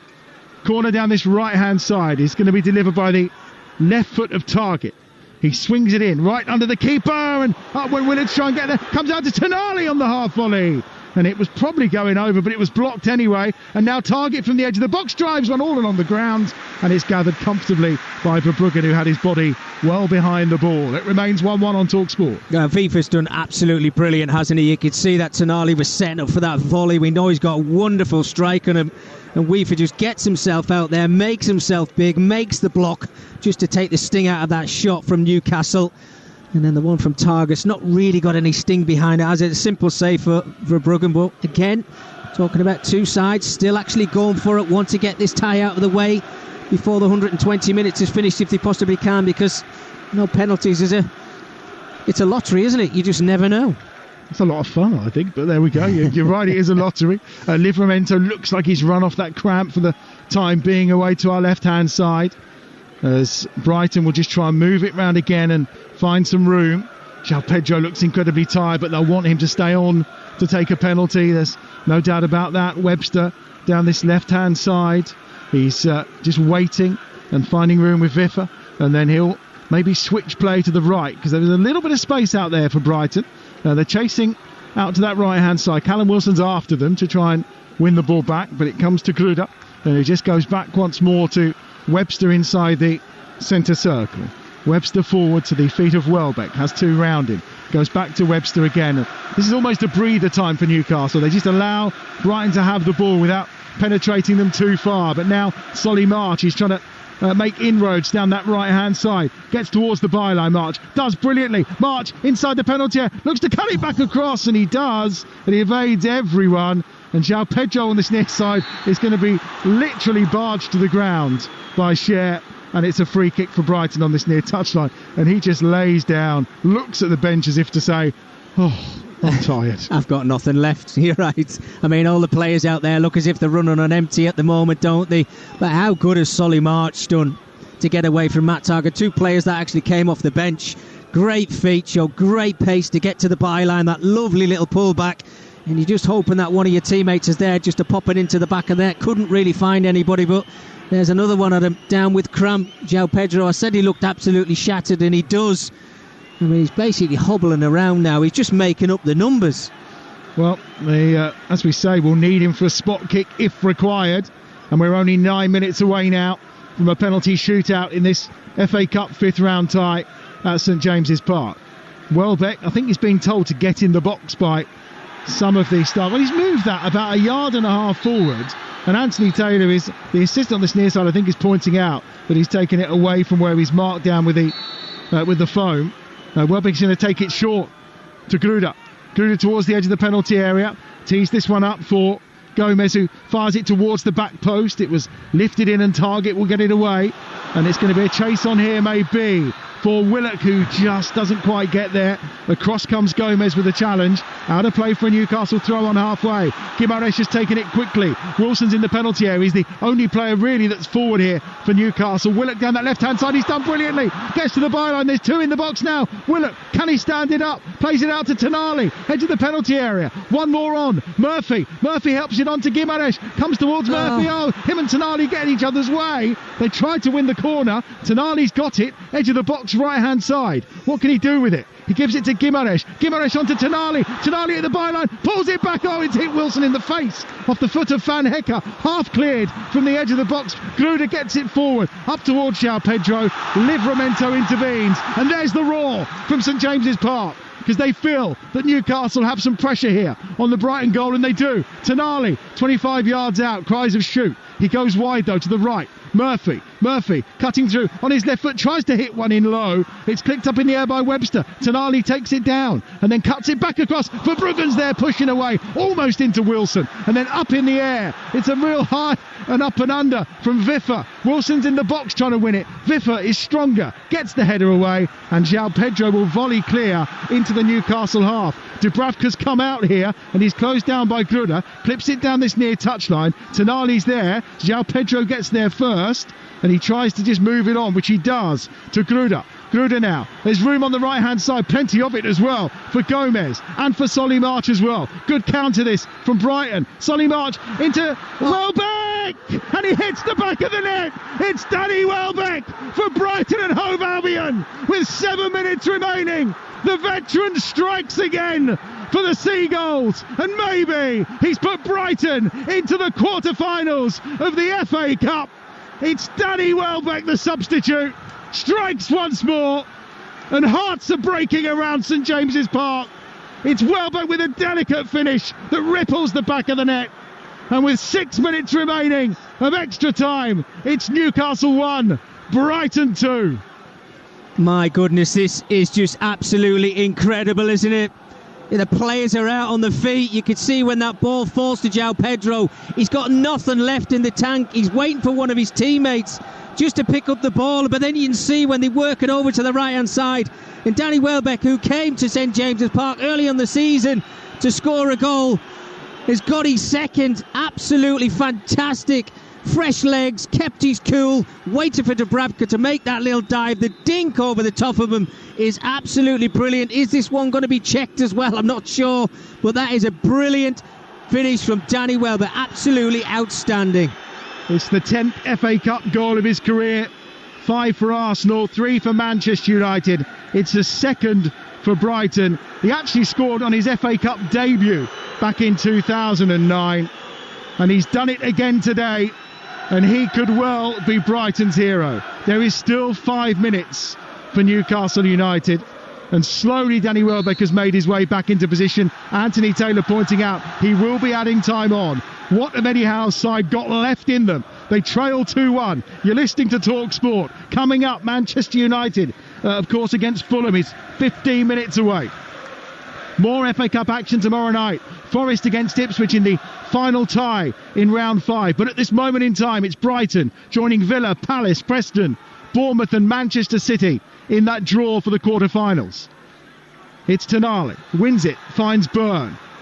No wonder Brighton have retreated. 10 against 10. Here's Willock down that left-hand side. On his right foot, Willock. Oh, he's tried to go inside Van Hecker. Van Hecker's defending for his life on that far side. And eventually the ball goes out of play. Oh, no, it doesn't. It stays in and Brighton will get it clear. But Willock maybe just delayed. 3 times he's went down the outside, Adam, and he had the opportunity to cross the ball in with his left foot. And he's tried to pop it back onto his right foot, his favoured foot, and it was the wrong decision. There was Newcastle players waiting in the box, just waiting for the cross, and you can hear the frustration from those Newcastle supporters. Newcastle have it right at the edge of the Brighton penalty area. Guimaraes on that far side. Target. Guimaraes again. Just cuts inside onto his right foot, 30 yards out from goal. Injection of pace to try and get away from João Pedro. In the end, he finds Target again. His left-footed cross is easily blocked out at source on that far side by Gruder, who's been excellent since he came on as a second-half substitute for Brighton. Now Byrne down that side, left-footed ball clipped, stood up towards the back post. Wilson tries to go up and get the header, and Webster's there, and there's a high five between Webster and Vither as it goes out for a corner on this right-hand side for Newcastle United. Well, time's running out, isn't it? You've got to throw as many bodies in that 18-yard area as you possibly can, but you're looking for that bit of quality from this set piece from Matt Target. He's going to whip it in towards that near post. Make sure you get away from your marker. 3 minutes to go. Target down this near side, left-footed swung over Verbruggen, palms it out. Tonali, edge of the box, takes the touch, tees it up for Byrne, left-hand side of the box. Dan Byrne fires in a cross at pace. It evades everyone and goes behind for a goal kick to Brighton. Well, you don't expect Dan Byrne to find himself in the 18-yard area and get a strike away with his left foot. It's more getting his head on the end of things. But could Tonali have taken a shot first time with his right foot? It's a decent ball to Dan Byrne, but it just evades everybody. He fires it across. He's hoping it's going to go in at that far post, but just skims past it. Oh my goodness, they're trying everything to get the equaliser. What an FA Cup tie this is. They seem to have a sign over Newcastle in the FA Cup. They've won the last 4, and they're only 2.5 minutes away from making it 5 on the bounce for Brighton. And what a season it's turning into Fabian Hersler and his team. As Welbeck's away now down this left-hand side. Intervention from Murphy, who's fouled in the process, and that will be a free kick for Newcastle in the right-back position. We've got 2 minutes, plus whatever's going to be added on by Anthony Taylor. Down that left-hand side, here comes Target, forward for Newcastle United. Slips it down the line again to Willock. Van Hecker's across, plays it off of Willock and out of play for a throw to Brighton. Quickly to Ian Abrahams for a goal in the WSL. 61 gone, Brighton 2, Chelsea 2. Chelsea equaliser from Lauren James from about 7 yards out. Brighton 2, Chelsea 2. Here, Newcastle 1, Brighton 2. 90 seconds remaining of extra time in this FA Cup 5th round tie that's been full of drama, ups and downs, red cards, goals, you name it. We've had it this afternoon, and there's more FA Cup action to come, of course, with Manchester United against Fulham, which is underway in just over 10 minutes' time, live and exclusive here on Talksport. Down the right-hand side, it's Murphy. He's towards the edge of the penalty area on this near touchline, looking to cut infield. Murphy just tees that one up for Guimaraes. Right-footed Guimaraes goes forward, drives into the box. Guimaraes still going. Vither comes across, commits to the challenge. Livramento's there with him. Guimaraes still with the ball at feet, does brilliantly at the byline, clips it over towards the back post. It's over everyone. It comes out to Tonali, edge of the penalty area on the far side. Oh, he looks to play it infield. Shares there, and he crunches in with a challenge on Van Hecker. They both go down. That will be a free kick for Brighton at the edge of the box, and I think they're going to take their time over this, because we are about to find out how much time is going to be added on by Anthony Taylor. We've got about 20 seconds of the 15 remaining. And again, Anthony Taylor saying to João Pedro, can we get on and take this free kick? Well, was that their opportunity? Great feat from Guimaraes. Just floats the ball towards the back stick. It just goes over the top of Dan Byrne, who was waiting there in the 18-yard area to get his head on it. But you're just wondering whether that was Newcastle's big opportunity to get themselves back on level terms. Well, they're going to have to hurry up about it if they are going to get that equalising goal. There are 2 added minutes from Anthony Taylor at the end of the 30 here. Last chance saloon for Newcastle United. They are at Wembley 2 weeks today. They'll be without Anthony Gordon, who's been sent off in this game for violent conduct, a straight red card. He'll miss that final in 2 weeks' time. But their chances of making another trip to Wembley are diminishing by the second. 90 seconds of added time remaining for Newcastle United to try and find an equaliser in this game. They trail 2-1 in extra time to Brighton. It's Willock on that far side. Right footed, bends one! Oh, it's not far wide of the left-hand upright from Joe Willock on that far side. And Verbruggen will take his time away to our right-hand side over this goal kick, I'm sure. Yeah, there's going to be no rush to take this, is there? Joe Willock, big opportunity there. This time he does work the ball onto his right foot. Just needs to wrap his right foot around it a little bit more. Just seen a replay of it there, missed by about 3 or 4 yards. But again, Newcastle players are in the 18-yard area, waiting for him to put that ball into the box. Just been one of those afternoons. Wrong decisions at the wrong time. The Brighton supporters high away to our left-hand side. Full chorus of K Sarah Sarah. We're going to Wembley. Well, it'll be the quarter-finals. Another step closer to Wembley, that's for sure.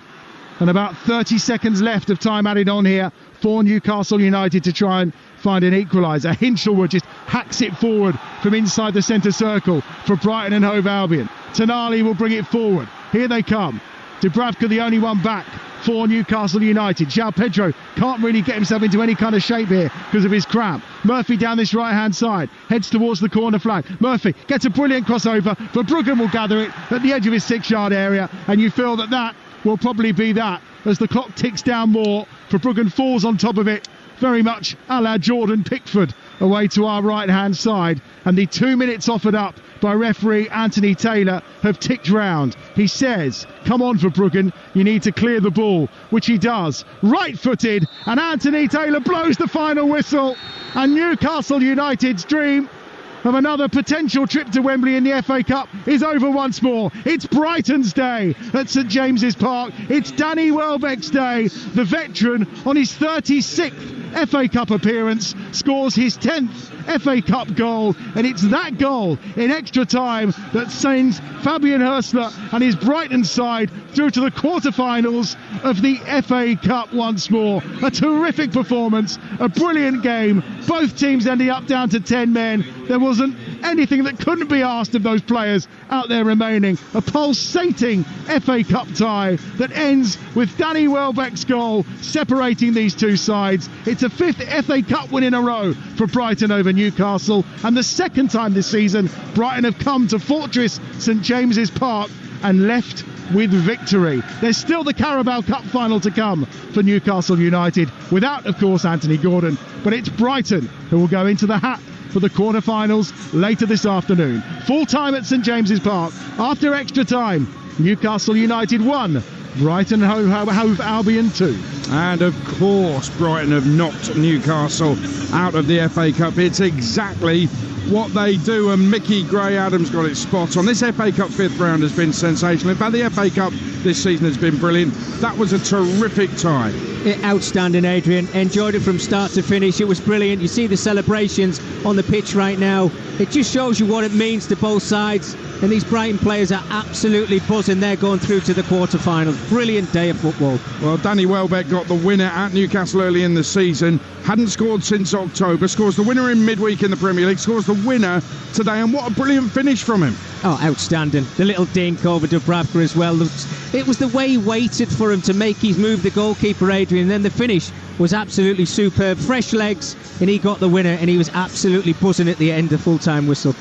Mickey, it's been fantastic. Terrific cup tie. Brighton go through. Newcastle United are out. And more than that, Anthony Gordon is out, suspended, of the Carabao Cup final. Man United, Fulham, live and exclusive next on Talksport.